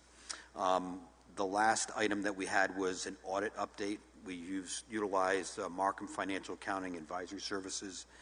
We did an audit of the school department finances to kind of double check our work here. The good news is that we are in the black with a surplus of approximately $900,000 for the year. Our next meeting is set for January 13th, 2024. It'll be a preliminary budget workshop. Okay, thank you. Any questions for the Budget and Finance Advisory Report? Okay, hearing none, we'll move on. The next item on the agenda is unfinished business. The first item is CIP Existing Bond Future Bond to receive an update on Stage 2. Can I get a motion? Okay, and so we'll turn it over to Dr. Duva for an update on where we are with Stage 2 application for our bonds. Yes, thank you. So on Friday, we received the comments from the Department of Education regarding our Stage 2 application. So we just received those a few days ago. We are reviewing all of those comments. We had a meeting with the School Building Authority yesterday morning to just touch base with them and review the timeline of getting those comments back. After that, we then also met with Perkins Eastman, the architect for the new build of Wickford Middle School, Rouse, who is the architect for the capital improvements throughout the district, and reviewed those comments and kind of identified who's responsible for what, of getting information back. And we have a follow-up meeting with RIDE that will either be next week or the week right after Thanksgiving to sit down and review all of the plans. Thank you. Any questions from the committee to Dr. Duva? Just, go ahead, Jen. When did you say that follow-up meeting with RIDE was? I can never hear in here. Yeah, I'm sorry. So we are scheduling. It's either going to be next week or the week after Thanksgiving. Okay, just a quick question. Thank you, Madam Chair. Are they still looking at any type of architectural tweaks in the design? We talked at one point of trying to blend in more with the community architecturally. Yes, that will happen. So we'll be setting up forums with different stakeholders within the community later in January. That process will start. Right now, the design of the building, the layout, the size of the building, that's what RIDE is looking at right now through their School Building Authority. Yeah, it occurred to me just driving by, we talked about brick walls, using that red brick that blends in kind of our colonial heritage here. But the rounded windows from the old building, if there's anything we can keep even in a design concept, just something that keeps alive some of the past. Somebody said there might be a mural inside or something along those lines. If we can incorporate something like that in the design, I think that'd be very good. Yes. Thank you. Point of order. Does anyone know what that noise is? We're going to assume it's just a... We're good? Okay, good enough. Thank you. All right, any other questions regarding the Stage 2? I think to the point that was made here, and I had made this point at the Building Advisory Committee as well, just making sure to give some good advance notice to the community meetings for their feedback. I want to make sure that things come quickly, and I want to make sure that we give some time to really listening to the community regarding some of those next steps as far as design and buildings, and also making sure, of course, the teachers and students have opportunities to give additional feedback, and then also I think making sure that we have a good, solid timeline that we can present to the community to be really transparent about when things might happen so that they can know what's going on. My guess is something's backing up. No, I think it's something backing up. That's my guess. It's a lift backing up? Yeah, okay. I will, for the viewers at home, there's a noise, and that is what we are talking about. It's a beep. Okay. Okay, so moving on from that agenda item, we'll move on to policies. So I'll turn it over to the chair of the Policy Advisory Committee to introduce these. Okay, so I'll make a motion to discuss policy JE, attendance. I just moved my screen, sorry. It's hard to concentrate with that noise. So this is the first read of an existing policy that's been revised to reflect the current philosophy on attendance and to reflect what's actually happening in schools today. I want to thank Rob for his work on taking like an old policy and all of our various input and like reworking it into what you have in front of you today. We're going to see this policy one more time before we vote on it. And for clarification, that's Rob Mezzanotte, not Rob Case. There are a few questions or comments that I do have on it before we see it one more time, and I just want to put them out there to discuss today. Under definition of tardy in this policy, I'd like if we could define what a half a day actually is, like in terms of hours. And then I had a question under the definition of excused tardy. It says, provided upon a student's arrival at school the day of the appointment, but later on in the policy, we say that a student has 3 days to provide documentation of an excused absence, so I think we need to tighten that language up. And then under the definition of excused early dismissal, it's the same type of thing. And then for family travel and vacation, I think we should spell out specifically that we're not going to provide the work in advance. We kind of say that the student has to, arrange for makeup work in a timely manner, but we don't specifically say that we're not going to give it ahead of time, and I just think that we should provide that.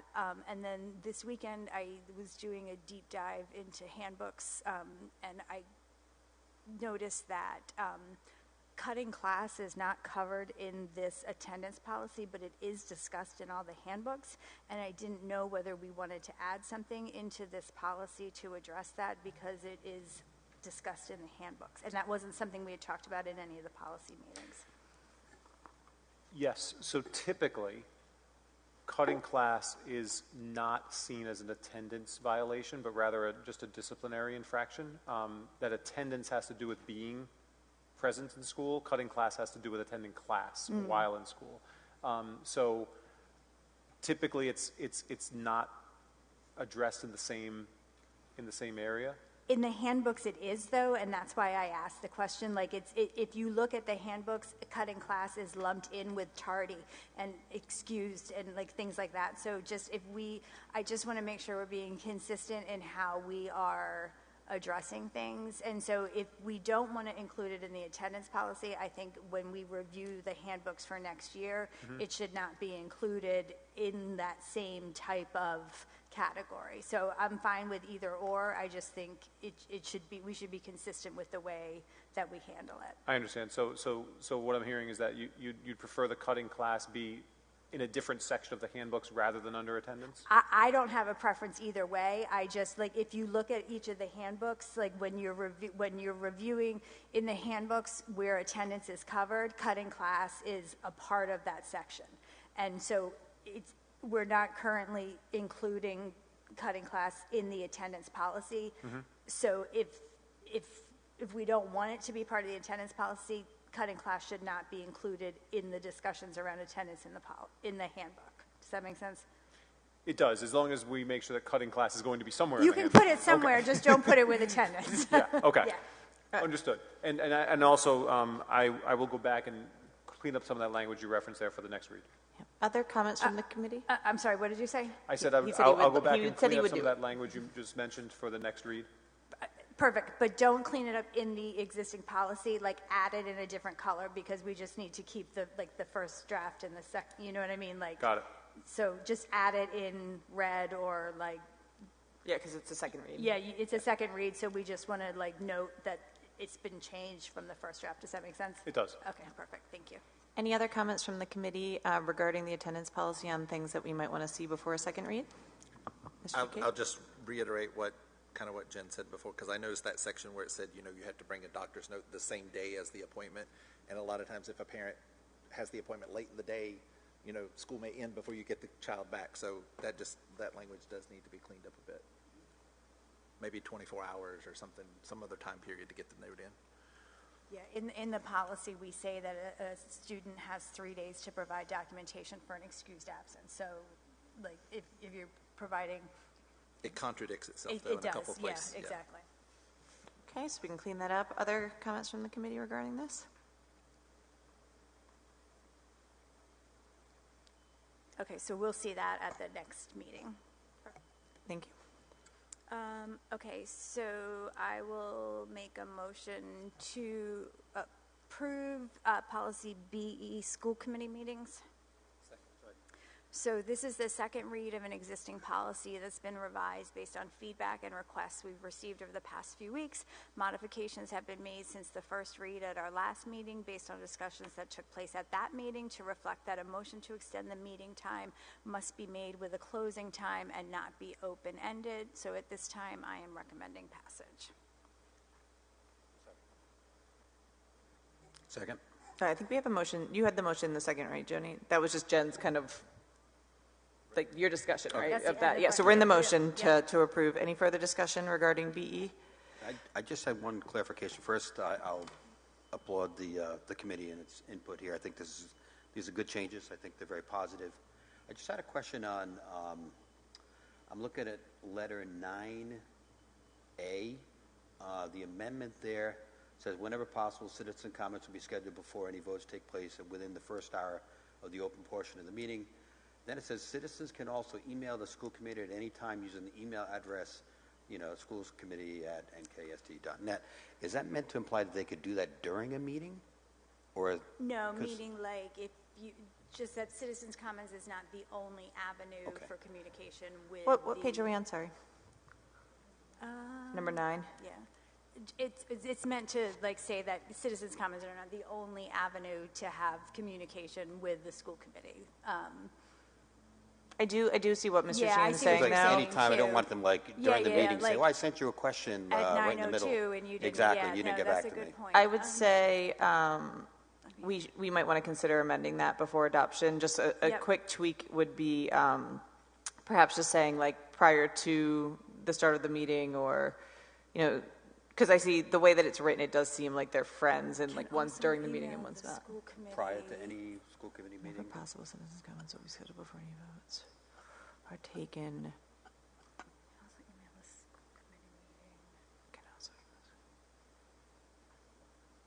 I would definitely take out at any time. Yeah, could strike at any time. Maybe Strike the prior words. to. Or is the purpose of just to announce that they can email us?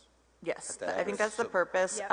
I would say, though, and not that it's policy, but it would be helpful, for me at least, if citizens emailed comments that they have on things that we're voting on, like 24 hours in advance. Like sometimes, realistically, getting to stuff for a 7 p.m. meeting, if you're getting an email at 5 o'clock, and you're, we could put, like, preferably 24 hours in advance, like just some sort of way to make sure that we can read them, because I have gone back to my email after a meeting and realized that I have not read a correspondence from someone that I would have liked to before a meeting. So I don't know if we want to add anything there as well. Would the chair consider an amendment right here on the floor of citizens can also email the school committee, preferably 24 hours in advance of a meeting, using the email address schoolcommittee@nkst.net? Yeah, I'd be fine with that language. Jen? Joni, did you get it is the question. Do you want to make an official motion make to that amend? as- I'll make Or that Jen as- could remove and then we can make a new motion with that.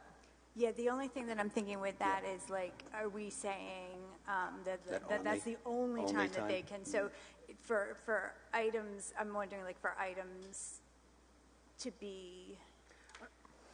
I think if we were just to strike at any time, it just tells them that they can email us. I Yeah, think I they can. agree. You have to remember Yeah, just too, strike Jen. that word, Yeah. those 3 words. Yep. You have to remember too, Jen, this is under the public attendance at school committee meeting, and it's specifically talking about citizens' comments. So this is, for me, where it's sitting in this document is like, if you cannot make it to the meeting, Okay, so you may send us your stuff how in about advance. if we Like it's not just general correspondence with us in life, but this is specifically about public comment and So attendance at meetings. how about if we said citizens can also email the school committee with their,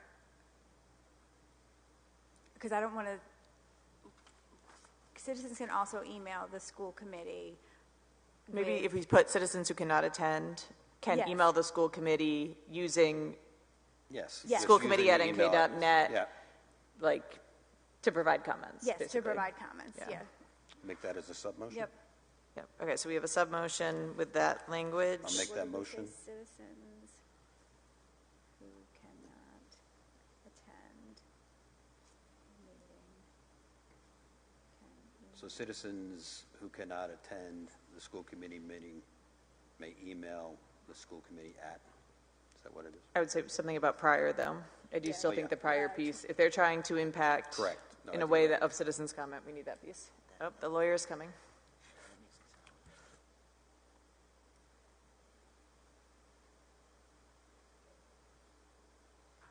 The district attorney is concerned about it sounding like you could just email it and have it read, and Yeah, that's not what I we're was talking thinking about. too. Like Yep. thoughts to be considered or something. Okay, let's just pull this whole sentence right for now. The citizens can also Yep. email, and then we can revisit that particular So line I once we would- work through it. I'll withdraw my motion and move to strike the last sentence in that Okay. paragraph. Yep. Yep.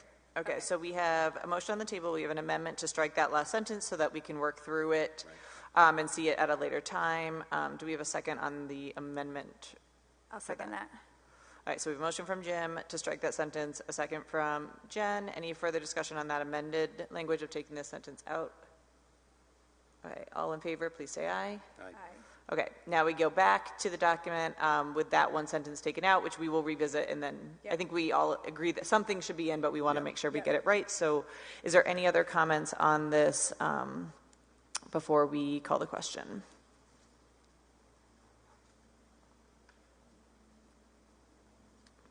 Okay, hearing none, I'll call that. All in favor of passing BE with that amendment pulled out, please say aye. Aye. Aye. Okay, so motion carries. Thank you. And again, this was one that we appreciated citizens' comments on and feedback on this policy that we really tried to incorporate. So thank you for them and their participation in our policy writing. Moving on to the next one, Jen. I'll make a motion to approve policy IE, scheduling of district events. So this is the second read of an existing policy that was updated based on the discussions around which days the policy should be in effect for. I just want to note that, again, in my deep dive into the handbooks this weekend, that the elementary school handbook says that no unique school event will be scheduled on a Good Friday. FYI, this is not the district policy currently and is not what is about to be adopted, and that never came up during any of the discussions that we had around this policy. So that's going to be an issue as soon as we adopt this policy. Noted. Okay. I'm not sure if anybody down there is They noted. noting that as well. They noted. So at this time, I am recommending approval. One quick question I had on this, Jen, when I was rereading it. When we added the word ride, I don't believe we define it anywhere in the document, so my recommendation would just be to spell out Rhode Okay. Island Yep. Department of Education before putting in the acronym. I know it is widely known in Rhode Island, but I think any time that we're using an abbreviation, spelling it out would be fine. I think that's very minimal, though, as far as like what we would need to change if we adopt this policy today. Okay. Other comments regarding this one? There's also a typo. I don't know if it'll hit. It'll probably be fine on the right one, but on page 1, like I think it's because of the way it's in the agenda. See that? Yeah, Okay. just a little typo with a bullet on page 1. Okay. Other questions or comments regarding this one? Okay, hearing none. Andrew, is it okay just to, do I have to do the amendment just to spell it right? No, right? Yeah. So we'll call the question on this one. All those in favor, please say aye. Aye. Okay. Thank you. And then we'll move on to the last one. So this is a motion to discuss policy JER attendance regulations. Second. So with the revisions to policy JE, this policy is going to become obsolete, so it'll be recommended for deletion, and we will see this one more time before we vote on it. Okay. Any questions or discussion on that? Okay. We'll move on to item C. Can I get a motion for item C, please? So I will make a motion to approve. Okay, so we have a motion and a second for item C, which is the updated religious and cultural observation days.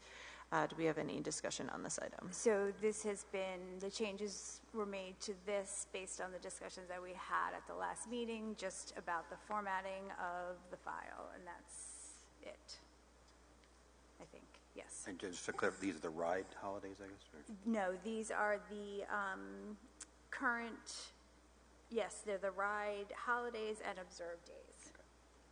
Thank you. Okay, questions regarding this?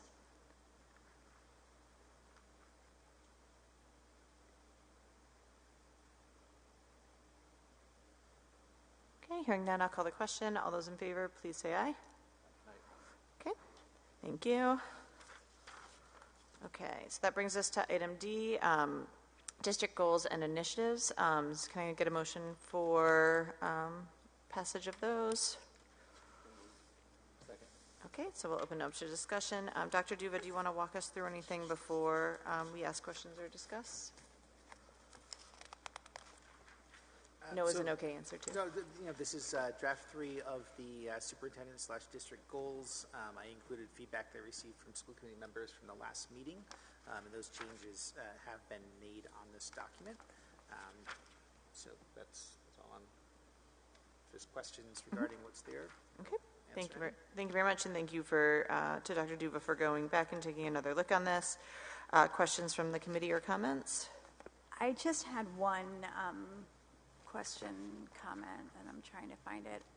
On the area, I can't find the file, but in the section of the goals that related to equity and talking about the workshops, none of the ones that are listed there actually are on things that the equity audit listed that professional development should be in the areas that the equity audit suggested that professional development should be in. And I'm just wondering why that is the case, and if it's possible that they could be in the areas that were addressed in that, since it's equity focused. So I'll answer that. So what is listed in here around equity, where we're looking at how we're including all learners within education, and some of the, I think it's what you're looking at is letter B, which is specific to special education. I'm sorry, I cannot hear you. Letter B, which is specific to special education, and I provided in there what we're doing, over the next year around professional development for teachers and for curriculum. I think she's talking about C. Are you talking about C? I'm talking about 4. I was just looking at. Yeah.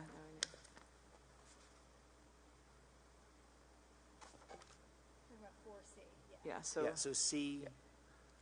I think she's talking about the culture, belonging, the conflict, like those listing outs. I think that's where the concern is. Okay, so one is discussing policies that will be updated. The next one's around our mentorship program, and then the last one's workshops on empathy and conflict resolution.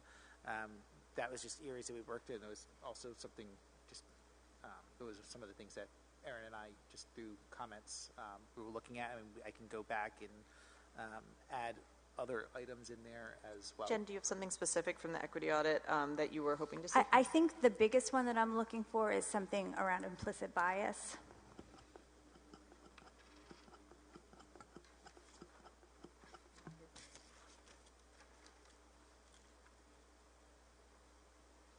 Yeah, we can work on that, and we'll work. Bring Sally into that as well as identifying and what we can put. Yeah, there were several ones called out that the district was in need of addressing, but that's the one that seems to come up time and time again in conversations with various groups throughout the district. Thank you. You're welcome. Okay. Other comments or questions regarding the goals?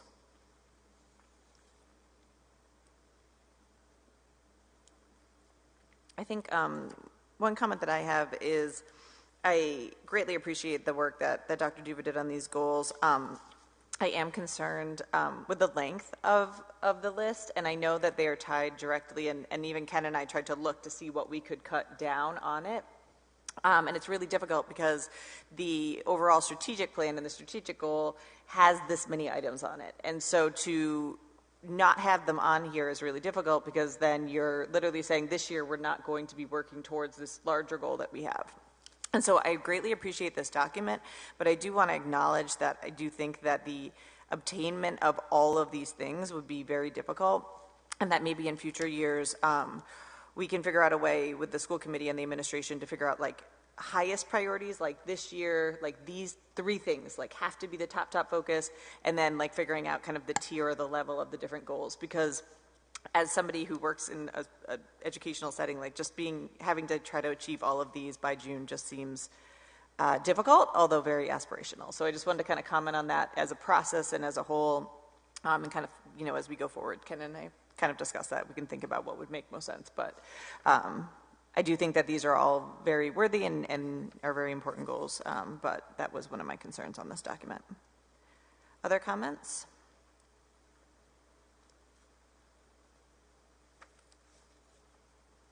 Okay, hearing none, and with that small tweak that I heard Dr. Duva say that they could look into, we do have a motion to pass, so I will call the questions. All those what? They didn't do a motion to, I thought they did a motion to approve. I specifically asked for one, because it's the 3rd draft. I think it was approved. I'm 99% positive that if we watch the tape, it was approved. You want to just do a pro forma, Madam Chair? Just move Yeah, why passage. not? Let's do it again. Move Okay. passage. Jen pass. Jen, you made the motion, right? I'll second. All right, we'll just do that. Thank you. Okay, so we do have the motion and the second. Any further discussion? Okay, hearing none, we'll call the vote. All those in favor, please say aye.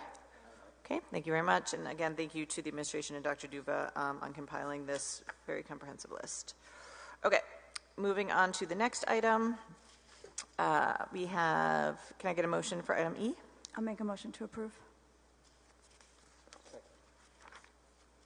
You may choose who you would like on that one, Joni. There was a tie, I would say. I'll defer. Okay. And so, Dr. Duva, anything that you want to discuss on item E? I do not have anything to add to this. This was updated from the last meeting and needed approval for tonight. Yeah. Okay. Any questions from the committee? I just wanted to, so yeah, we had gone over this at the last meeting. These were the changes that have been made. But the one thing that I did want to call out was there were some discussions that we had there on the budget that we had initially approved for the projected fiscal year 2024 end of year numbers. There was an incorrect number. There's been a lot of discussion around legal fees. There was an incorrect end of year number listed on the budget that we approved for fiscal year 2024 end of year number. In the budget that we approved, it was listed at $362,617. When we had gone over legal fees in April, the projection that was listed for that for the end of the year was $271,372. That was actually the correct projection for the end of fiscal year 2024. The number that had been provided at the time we were doing the budget was incorrect, so it was actually overstated by $91,000, and that's a big overstatement. And so when this budget got redone, I asked that it be the projection number be changed because this is the budget that's going to be out there for the next year. And anytime anybody looks at what the number for fiscal year 2024 is, this is the number that they're going to see. And so what you see in this number here is the projected fiscal year 2024 correct number of $271,000. So I felt that it was important to get that corrected so that it wasn't being overstated by $100,000 because it was incorrect when it was provided to us at budget time. So I just want to explain why that's out there. Right, and when that was provided from last year, we didn't have the full year, right? So we did a projection. So we based those numbers on the previous year, looking at the additional months that were left of that, of the the fiscal year for 24. And once we had the full year in with all the bills, that's when we were able to look back and say, okay, we actually came in under from what was projected based on the previous year. Okay, any other comments regarding the document that's in front of us? Just get excited for budget season. Okay, we do need to approve the document that's in front of us, so if there's no other discussion, I'll call the question. All those in favor of approving, please say aye. Aye. Okay, thank you very much. That moves us to item E, item F. Can I get a motion to approve? So moved. Second. Okay, and so these are these school safety plans. They were discussed in executive pursuant to RIGL 42464. And so I will call the question on these. All those in favor, please say aye. Okay, thank you very much. And that will move us to new business. Can I get a motion for item A, please? I make a motion to approve. Okay, so we have a motion to approve. We can't because there's an option here, right? Yeah, I'll make a motion to approve the recommendation from the finance director. Wait, what are you talking about? For the leases, for the mini? There's a recommendation for there's two options, and so I'm making the motion to approve the recommendation from the finance director. Okay, so Jen made a motion to approve from the recommendation from the finance director. I understand what you're saying. From the finance director, do we have a second on that? Okay, perfect. Okay, we're doing great in here. We really like meetings at the high school. Okay, so Dr. Duva, do you want to give any context to this one, or your thoughts on For the minibuses? the lease? No, I would go along with the recommendation from Leslie to take on the 3-year term within the lease for the 2 minibuses. Okay, great. Leslie, anything you want to add? Okay, perfect. And so again, this would be the lease for a 3-year lease option. This is based on the conversation that we had last time about purchasing the minibuses, which we had already approved. A 3-year lease would add approximately $10,000 in interest to each bus over the course of the lease, whereas a 5-year plan would add about $15,000 to each. And so we would be committing that amount from this fiscal year, correct? And then the next 2. Is that correct? Sorry, you have to come to the mic or get a mic. Sorry. I just want to make sure we're clear on where the lease will land as far as timing. I just want to make sure that I'm following along. So the first, based on that lease, that first year payment is going to come out of what we had already discussed was assigned in the fleet upgrades for fund balance. And then based on this budget and then the next budget, the next FY 26 and 27. Unless the new school committee decided that how we end fiscal year 24, if there were additional funds available at the end of the year with fund balance, that we would look to potentially make an early payoff. All right, and is there any penalties for early payoffs? There is, but the percentage decreases over time. So I believe the lease stated that it's a 3% penalty on the remaining, if you're in the first year, and then second year it's 2%, and then if it's in the last year of the lease, it's 1%. Thank you. Okay, any other questions? Okay, so thank you so much for that, Leslie. So we have the motion to pass for the 3-year lease. All those in favor, please say aye. I lied. I have one more question. Oh, just kidding. So how soon after, we approve this, do they actually come into our possession? February? Remember, that's why we're doing this. I guess ready to go. I thought it was sooner, but okay. All right. February's not that far away. Okay. I thought that was a joy February. It was not, apparently. Okay. Any other discussion? Okay, I'll call the question for real. All those in favor, please say aye. Aye. Thank you. Okay, can I please get a motion for item B? Make a motion to approve. Second. Okay, so this was again discussed in executive, so I'll call the question. All those in favor, please say aye. And I will turn it over to Dr. Dupa. Great, thank you. I am very excited and proud to announce tonight that through interviews, making the recommendation for Charles Pazenko, who currently works in our IT department, to be promoted to Supervisor of Information Technology. So thank you for approving his contract tonight. Charles, who goes by Chaz, we all know him by Chaz here in the district. He is here tonight, so I do want to congratulate him. He has been a longtime employee here. Chaz has a certification in IT computer science. He also has a fond love for education. At one point, he considered going back to school for teaching, but he is going to stay within his IT career.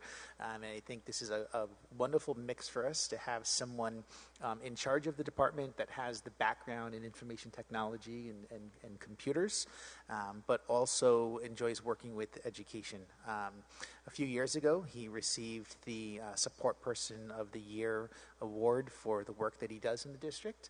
He has great respect from our staff, and so we're really excited to promote Chaz to Supervisor of IT for the district. So congratulations.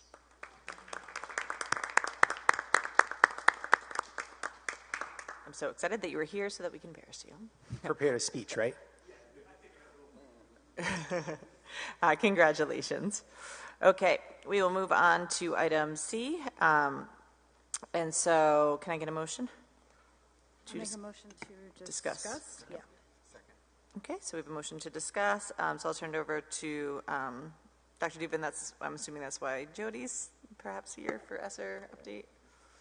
No? But, yes, so we have a letter here that it's for school committee and for town council to provide, our final update of where we are with the ESSER 3 grant. We are expected to expend all of these funds. You can see that there are two remaining buckets, and that is for the D-building HVAC work, which we uncovered $259,093, and then the indirect cost of $18,767. So all of that will be completed prior to the end of this calendar year to be submitted for reimbursement. Ken, could you just, for those that might not understand what indirect costs are, kind of explain where that $18,767 went? Would you like to, or just like categories? I'm not looking for specifics, but kind of where that is going, please. Thank you. oh, Leslie drew the short straw.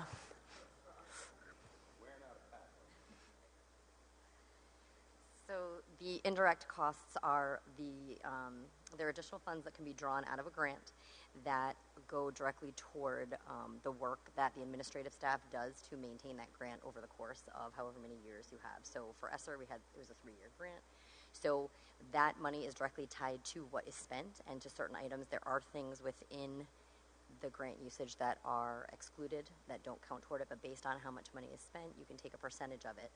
And every year, RIDE produces your indirect cost rate. So for our district, I think it was 4.66 this year. So you take that percentage based on the amount that was spent, and that's how you can determine how much indirect cost you can take toward that work.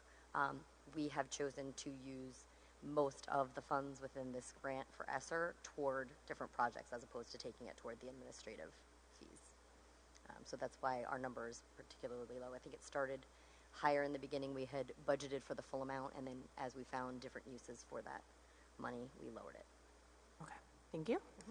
Any other questions regarding the information presented? I'd just like to take a moment to commend the staff. I know that it is not an easy task to handle a grant like this at this magnitude, and so kudos to you, Dr. Clark, and all those involved. And I think you were very thoughtful in your execution of utilizing these funds and also making sure that we maximized the impact that we were able to do for students. So I really appreciate that so much. And, I'm grateful that we were able to access these funds from the federal government to try to help, close those learning gaps that were really heavily affecting us from the pandemic. So we know there's a lot more work to be done, but I was very grateful that we had this opportunity to be able to utilize this to help our students in North Kingstown. So thank you to all involved. Yeah. If it's okay, I just want to second that as well. And I want to again thank Dr. Clark for her leadership of this. It really was an incredible amount of work behind the scenes. I just can attest to that, having worked closely with her these last couple of years. And there's a great deal of work here that really manifests itself in the performance and the education, the experience of our students. So again, I just want to thank her for the work that she's done for this.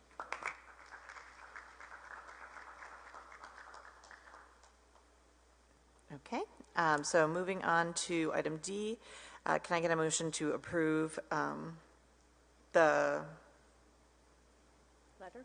Yeah, I guess, I was just looking at, the letter to open negotiations for the NK/Jamestown High School tuition contract. So moved. Second. Okay, thank you. Any discussion? I would just say that we are grateful for our work that we've been able to do with Jamestown over the years and the students that we've been able to, assist in the North Kingstown School Department, and we look forward to the negotiations on this agreement. Any further discussion? Okay, hearing none. All those in favor, please say aye. Okay, and then we'll move on to the NEA NK MOA. Can I get a motion to approve? So moved. Okay, and again, this was an item discussed in executive pursuant to RIGL 42464 with personnel. So I will call the question. All those in favor, please say aye. Aye. Thank you. And then we'll move on to item F. Can I get a motion for that, please? Make a motion to approve. Okay, so we have a motion and a second. Anything, Dr. Duva, that you want to say regarding that? No, I think this is, again, some great news for the district.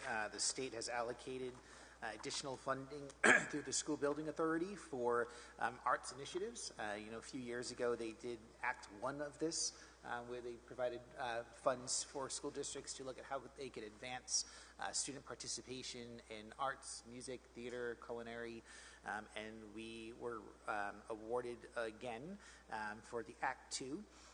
It's in the amount of $134,033 that we're asking the school committee to accept from the state. We have meetings scheduled tomorrow with our department chairs within the arts, fine arts, and music to discuss, start that discussion of how will we use these funds and look at, equity across the district, the elementary level, middle school, and the high school level. These funds could be used towards any type of equipment, material. It could be additional instruments for the music department. It might be bringing in artists in residence to do some expertise work with students. It could also go towards capital improvements for the auditorium. And in addition, they also had in there for culinary as well. So we're meeting tomorrow to start that conversation. We just received, this grant just roughly 2 weeks ago. We got the paperwork for this. So tonight, what you're approving is the acceptance of those funds, and then once we identify how those funds will be used, I'll be bringing that to school committee for approval. Okay, thank you. One point of discussion that I have is that I'm extremely excited that we have this opportunity. When I saw this come through, it made me think of the Democracy Day projects, I believe, and maybe some senior projects of things that students were expressing for needs, et cetera. So we definitely have some data already from our students on kind of the things that they think that we need, at least at the high school level. So I would definitely encourage the administration to tap back into some of that information that the students already shared with us previously. And I look forward to the plans that you will put together and how we'll be able to utilize this funding. I had one question. And actually, Jody, now you have another grant you get to play with. I think this is great. I was super excited to see that we were getting this. I would just ask that we set up some type of a check-in just to see that we're progressing with coming up with a plan to spend this. We have had some grants in the past that unfortunately haven't been able to be utilized for the purposes that they were intended for. And so I just want to make sure, I have no doubt that will not happen again, but I just would feel better if we had a check-in. No, I will definitely provide it to you. I will too. Our department heads are extremely excited. So I heard don't one think of them they on will Veterans Day allow already that to spending it happen. all, so I have no doubt. And I said, okay, let's look at, as a district, how we will do that and what the needs are across. So, Great. So that won't happen. I will make sure this is on an upcoming agenda item once I have more information to share. Okay, perfect. And just so everyone knows, this has to be spent by June 30th of 2025. Yeah, So it's a short turnaround of I thought it was, identifying. the document says September 30th, 2025. Is it September 30th? Yeah. It's okay. I promise it's on the bottom. Yes. Yeah. So September 30th of 2025. So I think to Jen's point, would February-ish be a realistic time to get an update? Later? I think it actually might be earlier. Okay, but we can. yes, But let's say February-ish, and if it comes earlier, great.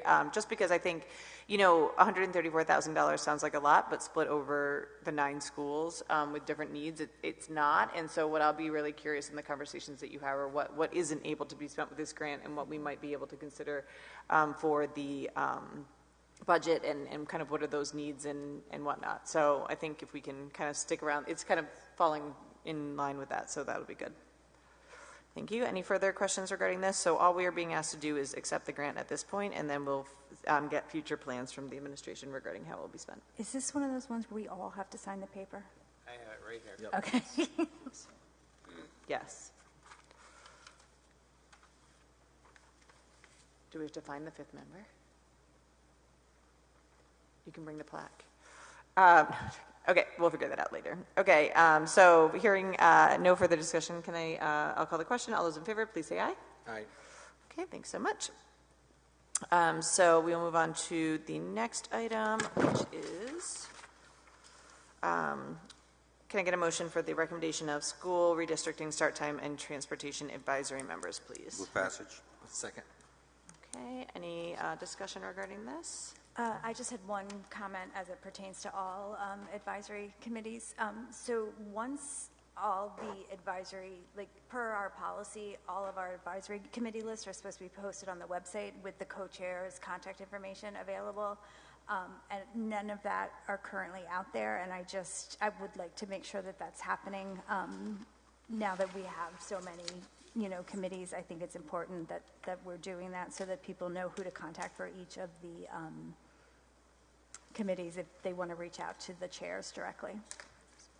Okay, thank you for that note. We can follow up on that again. Any questions regarding the recommendations for the committee?